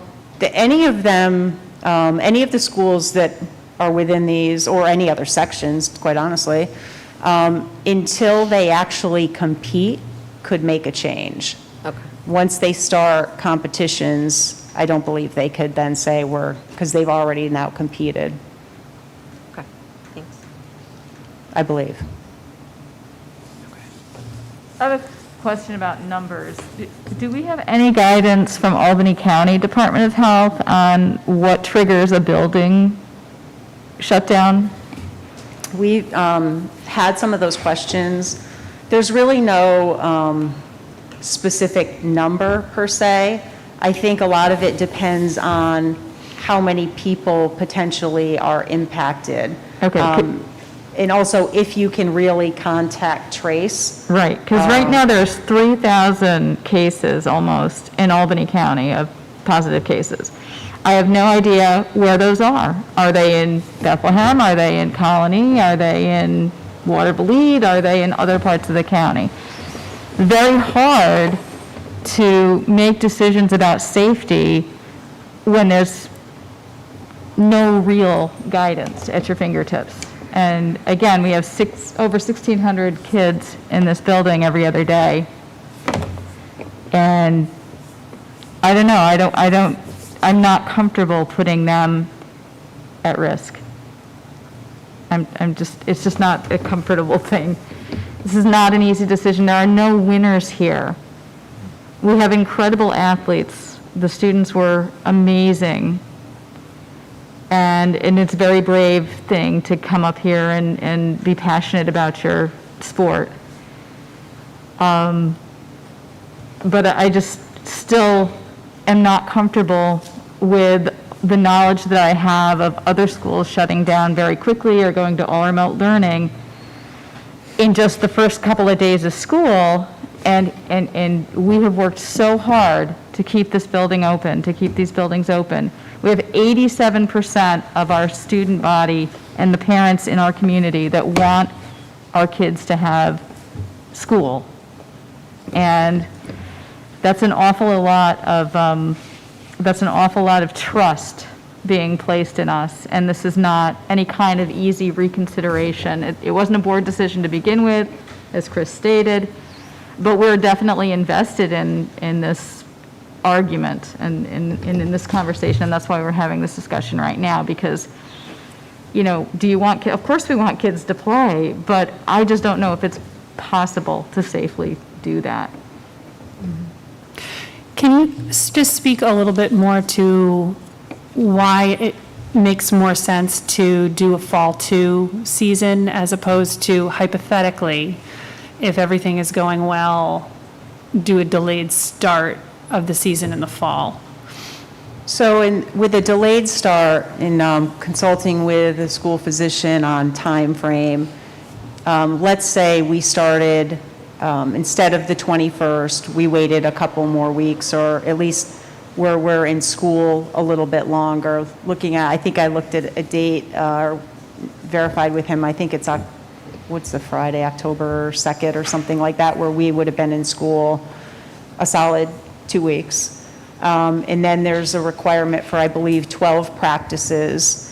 So the season would be underway, so we would essentially be forfeiting any games that we would be scheduled for until we had enough practices in, which would put us playing maybe sometime around, I don't know, maybe 12th or 15th of October or something like that. So I think that we actually would miss several games, where if we went to that fall 2 model, hopefully if things are better, we would know that the season is starting, ending here, and be able to schedule X number of games. The other, I think, reality, let's be honest, is that when we look at what's happening with colleges or even some school districts, I think thinking that we're going to be able to get a full fall season in is probably unlikely. At least that's my prediction. I hope I'm wrong. I just think that the fall 2 provides more certainty and also allows us to plan beginning now to setting up a schedule. And to say that there won't be any teams to play, you know, really is not, yes, I said the Suburbans, that we only have Ballston Spa, there might be 1 or 2 that end up changing, but there's several other local school districts, again, that we already can play non-league with, that I'm sure would be willing to compete with, or even out of section. There's a lot of, as Chris said, there's how many hundreds, 200 plus schools. 233. 233, thanks. Or so. I counted quickly with my finger, so if I'm off, it's 234, I apologize. Right. So I think the March timeframe, one, just gives more certainty. Okay. And it gives the kids a season that they can actually plan for, providing everything. I mean, people keep saying it's going to get better by then. Let's hope that's true. So I think just the certainty of it, and the fact that even delaying it, we still are very early on in the school year to bring that risk on. So that's why I think the March timeframe is better. And is it still accurate that there aren't going to be any sectionals or Correct. State championship or anything like that? So they wouldn't be at a disadvantage of playing other schools outside of Suburban Council or... Right, there's no sectionals or states for the fall sports. And the only other question I had about moving things to the spring is whether there's any issue with respect to the type of field that the sports play on, in particular field hockey, like whether if that is an issue. Well, I mean, in speaking with our athletic director, I did talk about, we might have to consider trying to find places where there is turf, depending on what the weather conditions are. You know, we could have even a round-robin tournament where there are several teams, similar to what they do when they're sectionals. That could be an option. So I think there's plenty of, you know, our fields are pretty soggy. Maybe if with all the drainage and the time off, they'll be better in the spring. But we would likely have to look for, you know, some other options. The other thing I would say is that depending upon what other schools do, if they're planning to do varsity JV for the March timeframe, that might be a time where we can do varsity and JV if things are better. I think you've answered a lot of my questions, which I appreciate. I was wondering if you could actually name some of the schools that we're talking about who would be playing the Fall 2 season in the different, I don't know who plays in those different leagues. So what kind of schools are we talking about? So in the foothills, I can't name all of them, but Scotia Glenville is one of them. Queensbury, South Glens Falls, Glens Falls. I think Broad Alban Perth might be in that group. In the Wasserman leagues, we're talking, do you have the list there, Chris? Yeah. Oh, Chris can help. Thanks. The Wasserman League, once again, just learned that one. Berlin, Cambridge, I always say this wrong, Greenwich? Greenwich, Yeah, I always want to say like the one in London. Hoosick Valley, Hoosick Falls, Mechanicville, Saratoga, Central Catholic, Stillwater, Tamarack, Waterford, Half Moon. And then the other one that just, the Western Athletic Conference, the one that said they weren't going to play soccer. Burnox, Westerlo, Canajoharie, Duanesburg, Fulton, Bonneville, Fort Plain, Galloway, Mayfield, McKeel, Middleburg, Northville, NDBG, Oppenheim, I'm not even going to try that second part, and Schoharie. Yeah. And the foothills are more similar in size to us. Not as big, but they're larger school districts. Okay. I thought it was a real important point that we get out the fact that there have been incidences in club sports. I understand a lot of the emails we got said that there's been no incidences in club sports. There have been, and we currently have students in quarantine because of that, so I think that's important for the public to know.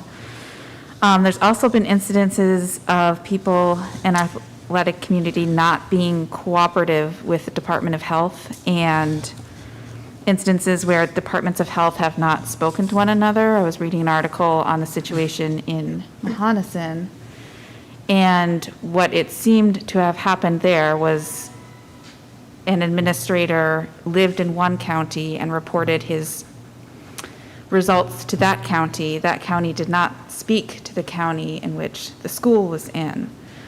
And that's a real concern. And I'm not blaming anyone for that. Obviously, this is a very difficult situation, and we are all learning how to do this, including our departments of health. But I wonder what happens if we play, a team in Saratoga County, if we play Saratoga, and there are results in Saratoga, and we don't find out about it. That is very concerning to me. And if we wait to play till March, hopefully a lot of these processes will be perfected at that point. We will know better how to contact trace. We will understand how better to have our health departments speak to one another. I just wanted to commend Chris for his comments. You said so much of what I wanted to say in such an eloquent way, so I really appreciate how organized and well-prepared you were, and wanted to echo a lot of what you said. One of the things that we were talking about was data, and Christine was saying, she didn't think we were dealing with that much data, but actually I think we are looking at the data. And one of the reasons we can even open our school is because our infection rates are so low. And I wanted to say how grateful I was. Our biggest concern is opening our schools and keeping them open.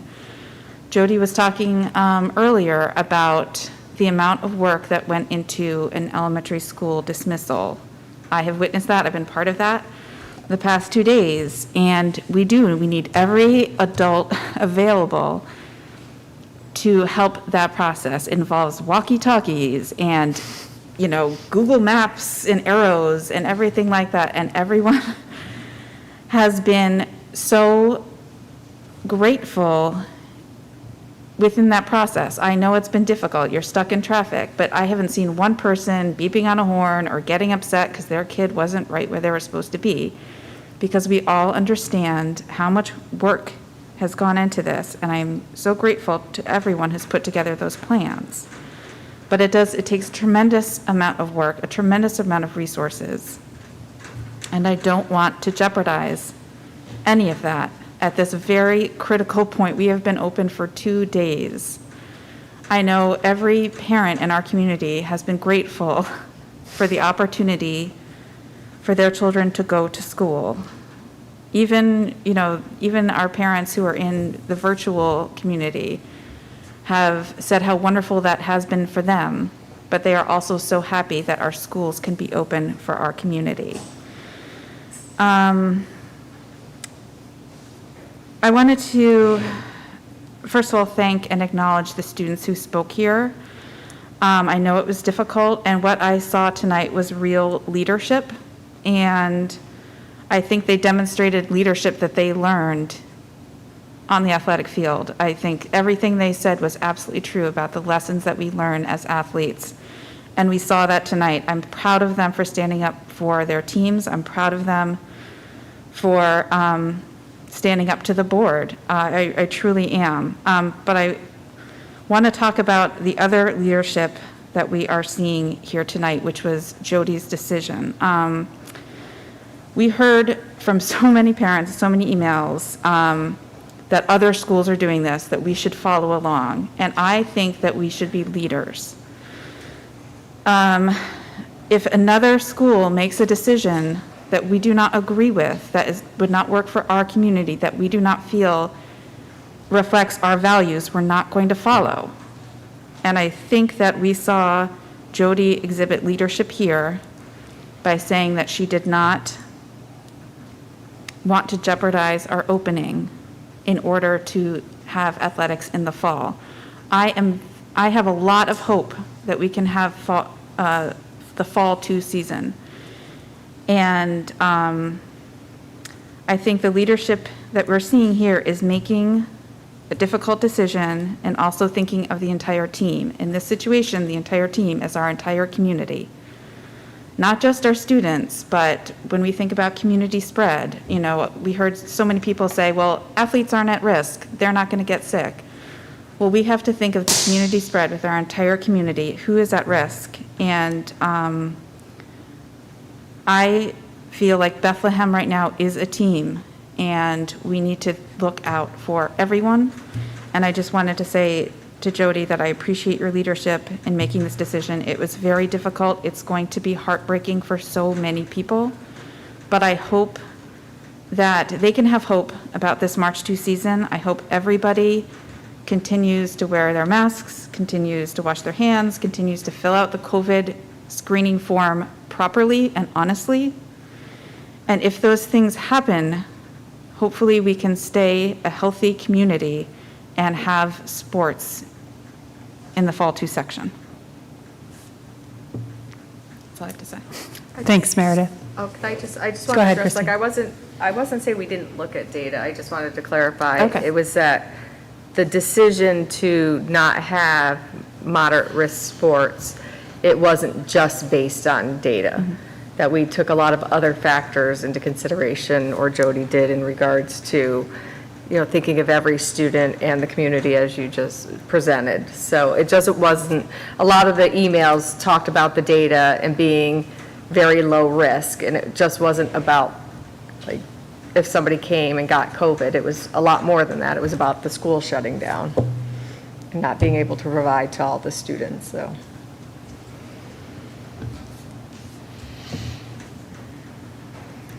Willow, did you have any other questions or comments? Christine? No. Jonathan? I want to hear what she's going to say next. What? I actually had one more question, and it's really just because I don't have a lot of information myself about how the process works, but I know there was concern from a number of, in the number of the emails that we got about the college recruiting process and the detrimental impact on the students of pushing sports to, the spring, not having a season in the fall. So I didn't know if there was anything that you could say on that, or whether that's something that Len could just comment on at some point to us. Sure. I mean, I could get some more information, but essentially, if we have the fall 2 season, those athletes will be able to, have colleges look at them if that's what they desire. If they're a senior at this point and we're planning to play in college, my guess is they were already in touch with college coaches well before now. So. Okay. And just to touch on that, I worked with somebody whose son is a senior who plays baseball, I think down in New Berlin outside of Oneonta. And then they've been playing all summer in rec leagues, and they've been having recruiters come out and look at them in those type of environments. So I think, like they alluded to, that the coaches for seniors, they already know who they're looking at and have a good idea. Okay. Thanks. Wendy, did you or Chris or Meredith have anything else? I'm just shocked that the athletic director is not here for us to ask questions to, but that is what it is. But I just wanted to add one more thing. As far as seniors, all of their games are pretty much videotaped, right? They can be. They have played in, if they've played. Sure, yeah. If they've been playing, if they played varsity last year and now they're a senior and they're worried about now. There's video evidence of their skill and their ability to get a scholarship. Right. I would think if they were interested in playing in college, they would have done a lot of that, yeah. I want to, just want to make sure that, we're not blowing anybody's chances. And most of the guidance counselors are aware of it too, because they have to follow certain criteria to play athletics at the college level. So they have to make sure that they hit all their academic requirements. So I would say the counselors knew as well. Right. Most of the stuff's done at the end of the junior year anyway.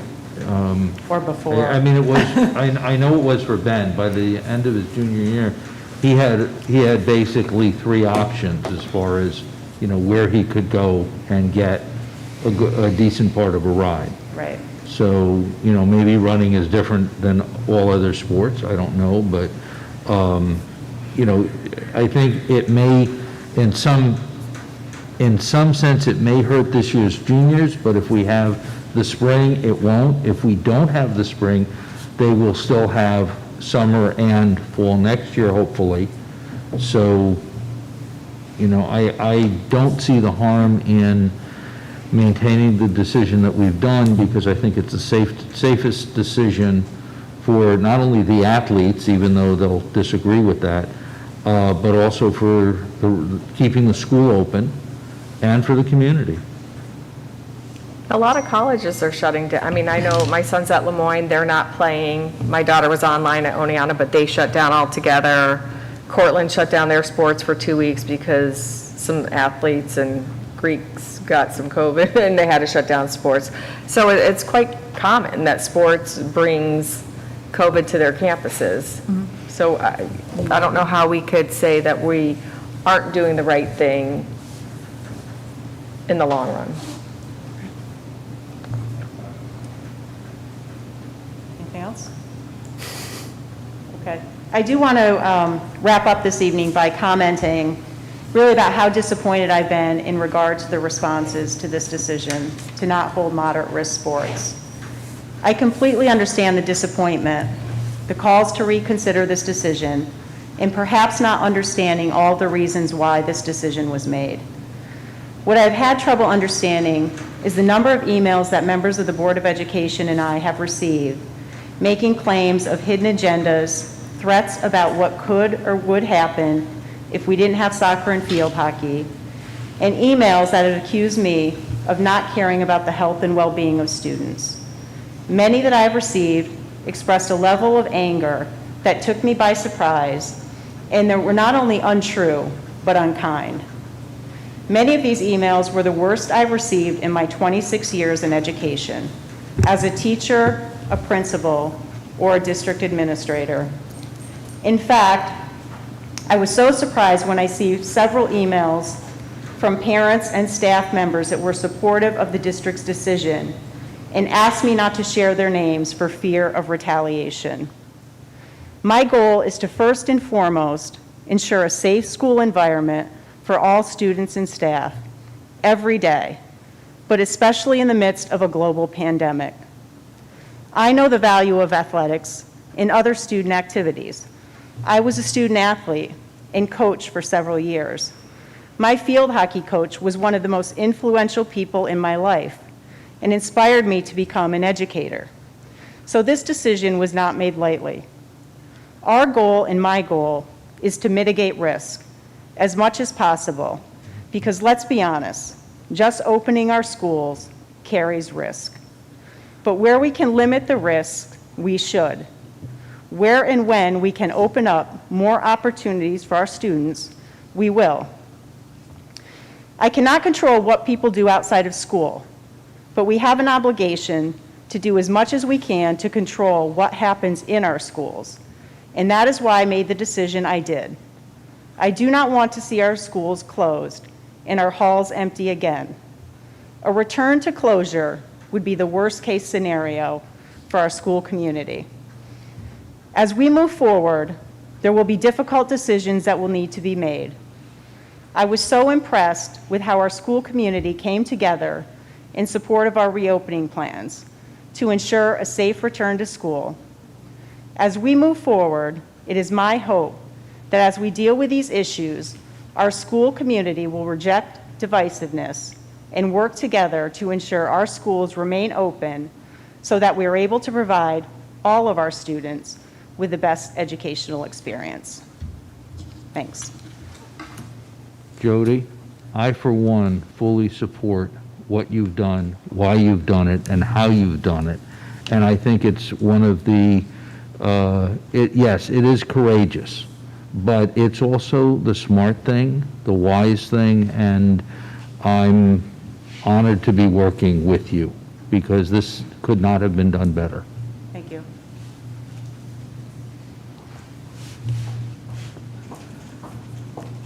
For you to sit down. And I just wanted to thank you for putting the presentation together tonight and for what I know was a tremendous amount of time and energy that has gone into looking at this issue and trying to find some solution that will work.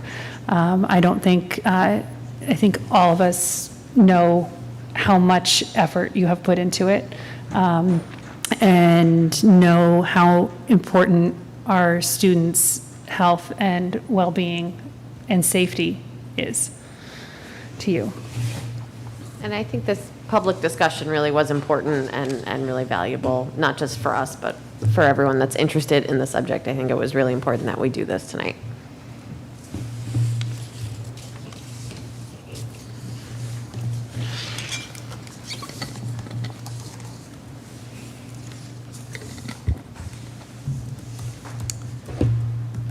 Next on our agenda is our recognition of public comment that was submitted.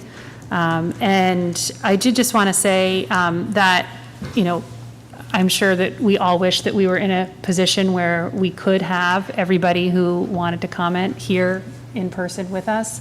But that we, for our own safety and for the safety of the public, we have restricted access and under the governor's executive order. And I just feel like it's important to say that as well. Well, I would just also say this, that, you know, under the executive order, this could have been a Zoom meeting. Like, could have been a Zoom meeting. We as a board did not want a Zoom meeting. We wanted those comments. Like, like I needed that. I needed to hear the parent and those 5 kids talk. I wanted that. And I think it was really important that we did that in person so we could have that and take that in. Yeah, I miss seeing the students' faces out there, even if they're the pig students that don't really want to be here. We did have, and as I said, the comments that came in relating to the athletics issue, because there were so many, I'm not going to read all of them. I sort of summarized them before, and they will be attached to the record. We did actually have 3 additional comments that I will read that did not pertain to soccer and field hockey. One was from Tim O'Mara, who writes, I'm concerned by news that mask breaks are occurring inside classrooms and simply mean taking face coverings off in crowded indoor enclosed spaces. When I first heard about this new aspect of in-person pandemic education, I assumed this would mean moving outside to fresh air and removing face coverings in accordance with published best practices. Recent studies find prolonged indoor exposure with intermittent mask breaks are the single most significant predictor of COVID infection. Please act swiftly to eliminate this dangerous practice. Do you want me to address that? Yeah, if you can comment on that, that'd be great. So we've had a lot of discussions about mask breaks, but yes, ideally, mask breaks are best done outdoors. And also the other guidance we've given everyone is that if you're doing a mask break, the easiest way is for students to take a quick break when they're in a hallway. You know, like they could step outside the classroom and take a break, get a drink of water or something like that, but not large scale. Everyone in your class take your mask off for 10, 15 minutes. That's not happening. And we just had this discussion today at Admin Council, and the teachers are already finding that most of the students really are pretty good. They're not asking for breaks to take their mask off. They have lunch. They're taking it outside for a walk. They can, you know, remove their mask for a few minutes, but we're not doing class mask breaks, which is sounding like what he's referring to. Concerned about, okay. Yeah. Thank you. We also had a comment from John Arneson. Can you please explain what BCSD will be doing to ensure that those students participating in the girls' varsity swimming and diving team will be protected from airborne transmission of the COVID-19 virus? The combination of an indoor pool area, unmasked students, physical exertion, and extended practice times seems like a high-risk situation. We are concerned that our daughter is being put in an untenable position, being asked to choose between her sport and her health. So my understanding of swim, well, first, we're doing only virtual meets, so we won't have students here from other schools, but we'll have only limited number of students who are in the pool area. So the one group will be in the pool competing, and other students who are waiting, the next group would be on deck with masks on until they were able to get in the pool. So there's not going to be, if you go to swim meets, there's large numbers of kids and family. That won't be happening. They'll be staggered to go into the pool area, compete, and then leave.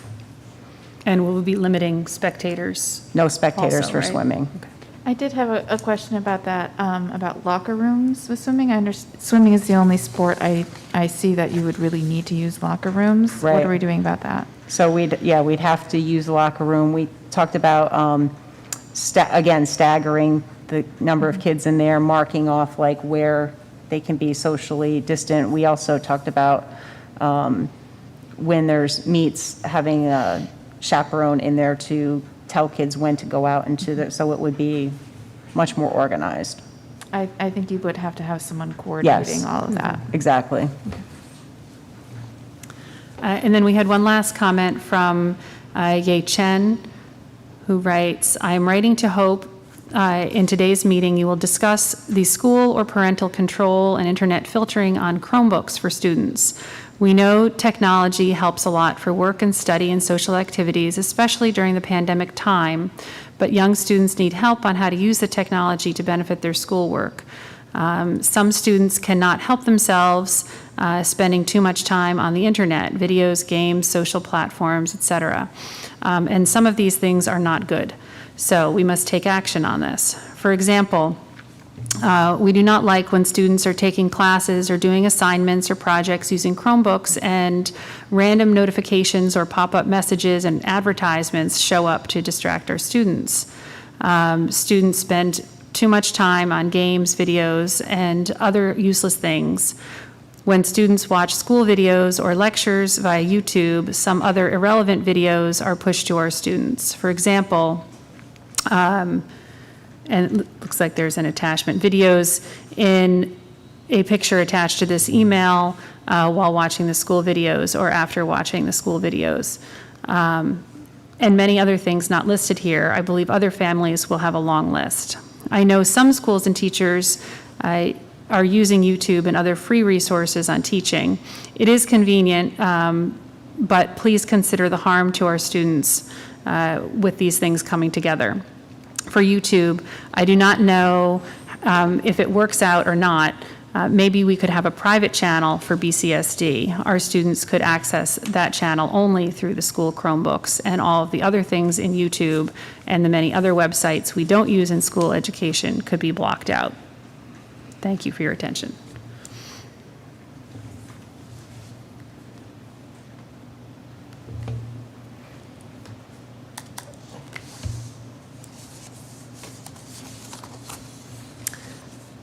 Next on our agenda tonight, item 6, action items. A, finance action items. It is recommended that the Board of Education approve the following finance action item number 1. So moved. Second. Any discussion? All in favor? Aye. Any opposed?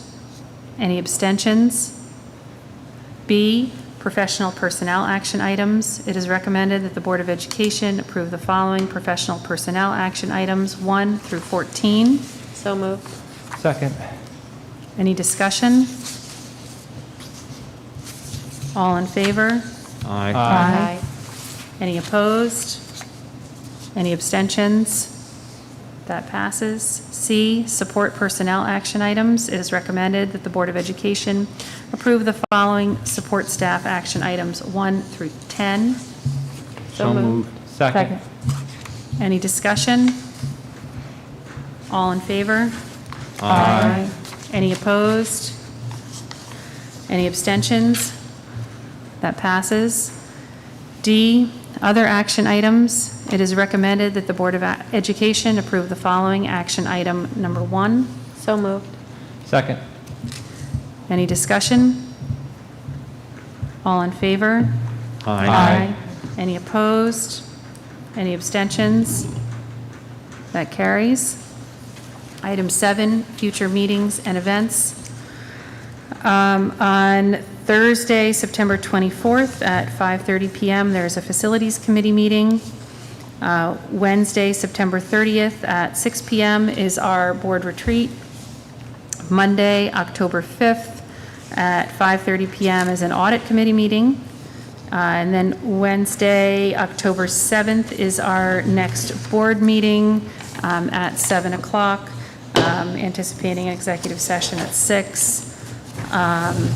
And the meeting after that is on Wednesday, October 21st. Again, 7 o'clock, anticipating an executive session starting at 6. And the meeting following that, Monday, October 26th is at 6 p.m. is our policy committee meeting. Holly, the board retreat is in person? I think we could do it by Zoom, and I would be okay with that unless anybody objects. So I would say, why don't we plan to do it that way in an effort to minimize our exposure to each other. Seeing no need to go back into executive session, could I have a motion to adjourn the meeting? So moved. Second. All in favor? Aye. Meeting adjourned.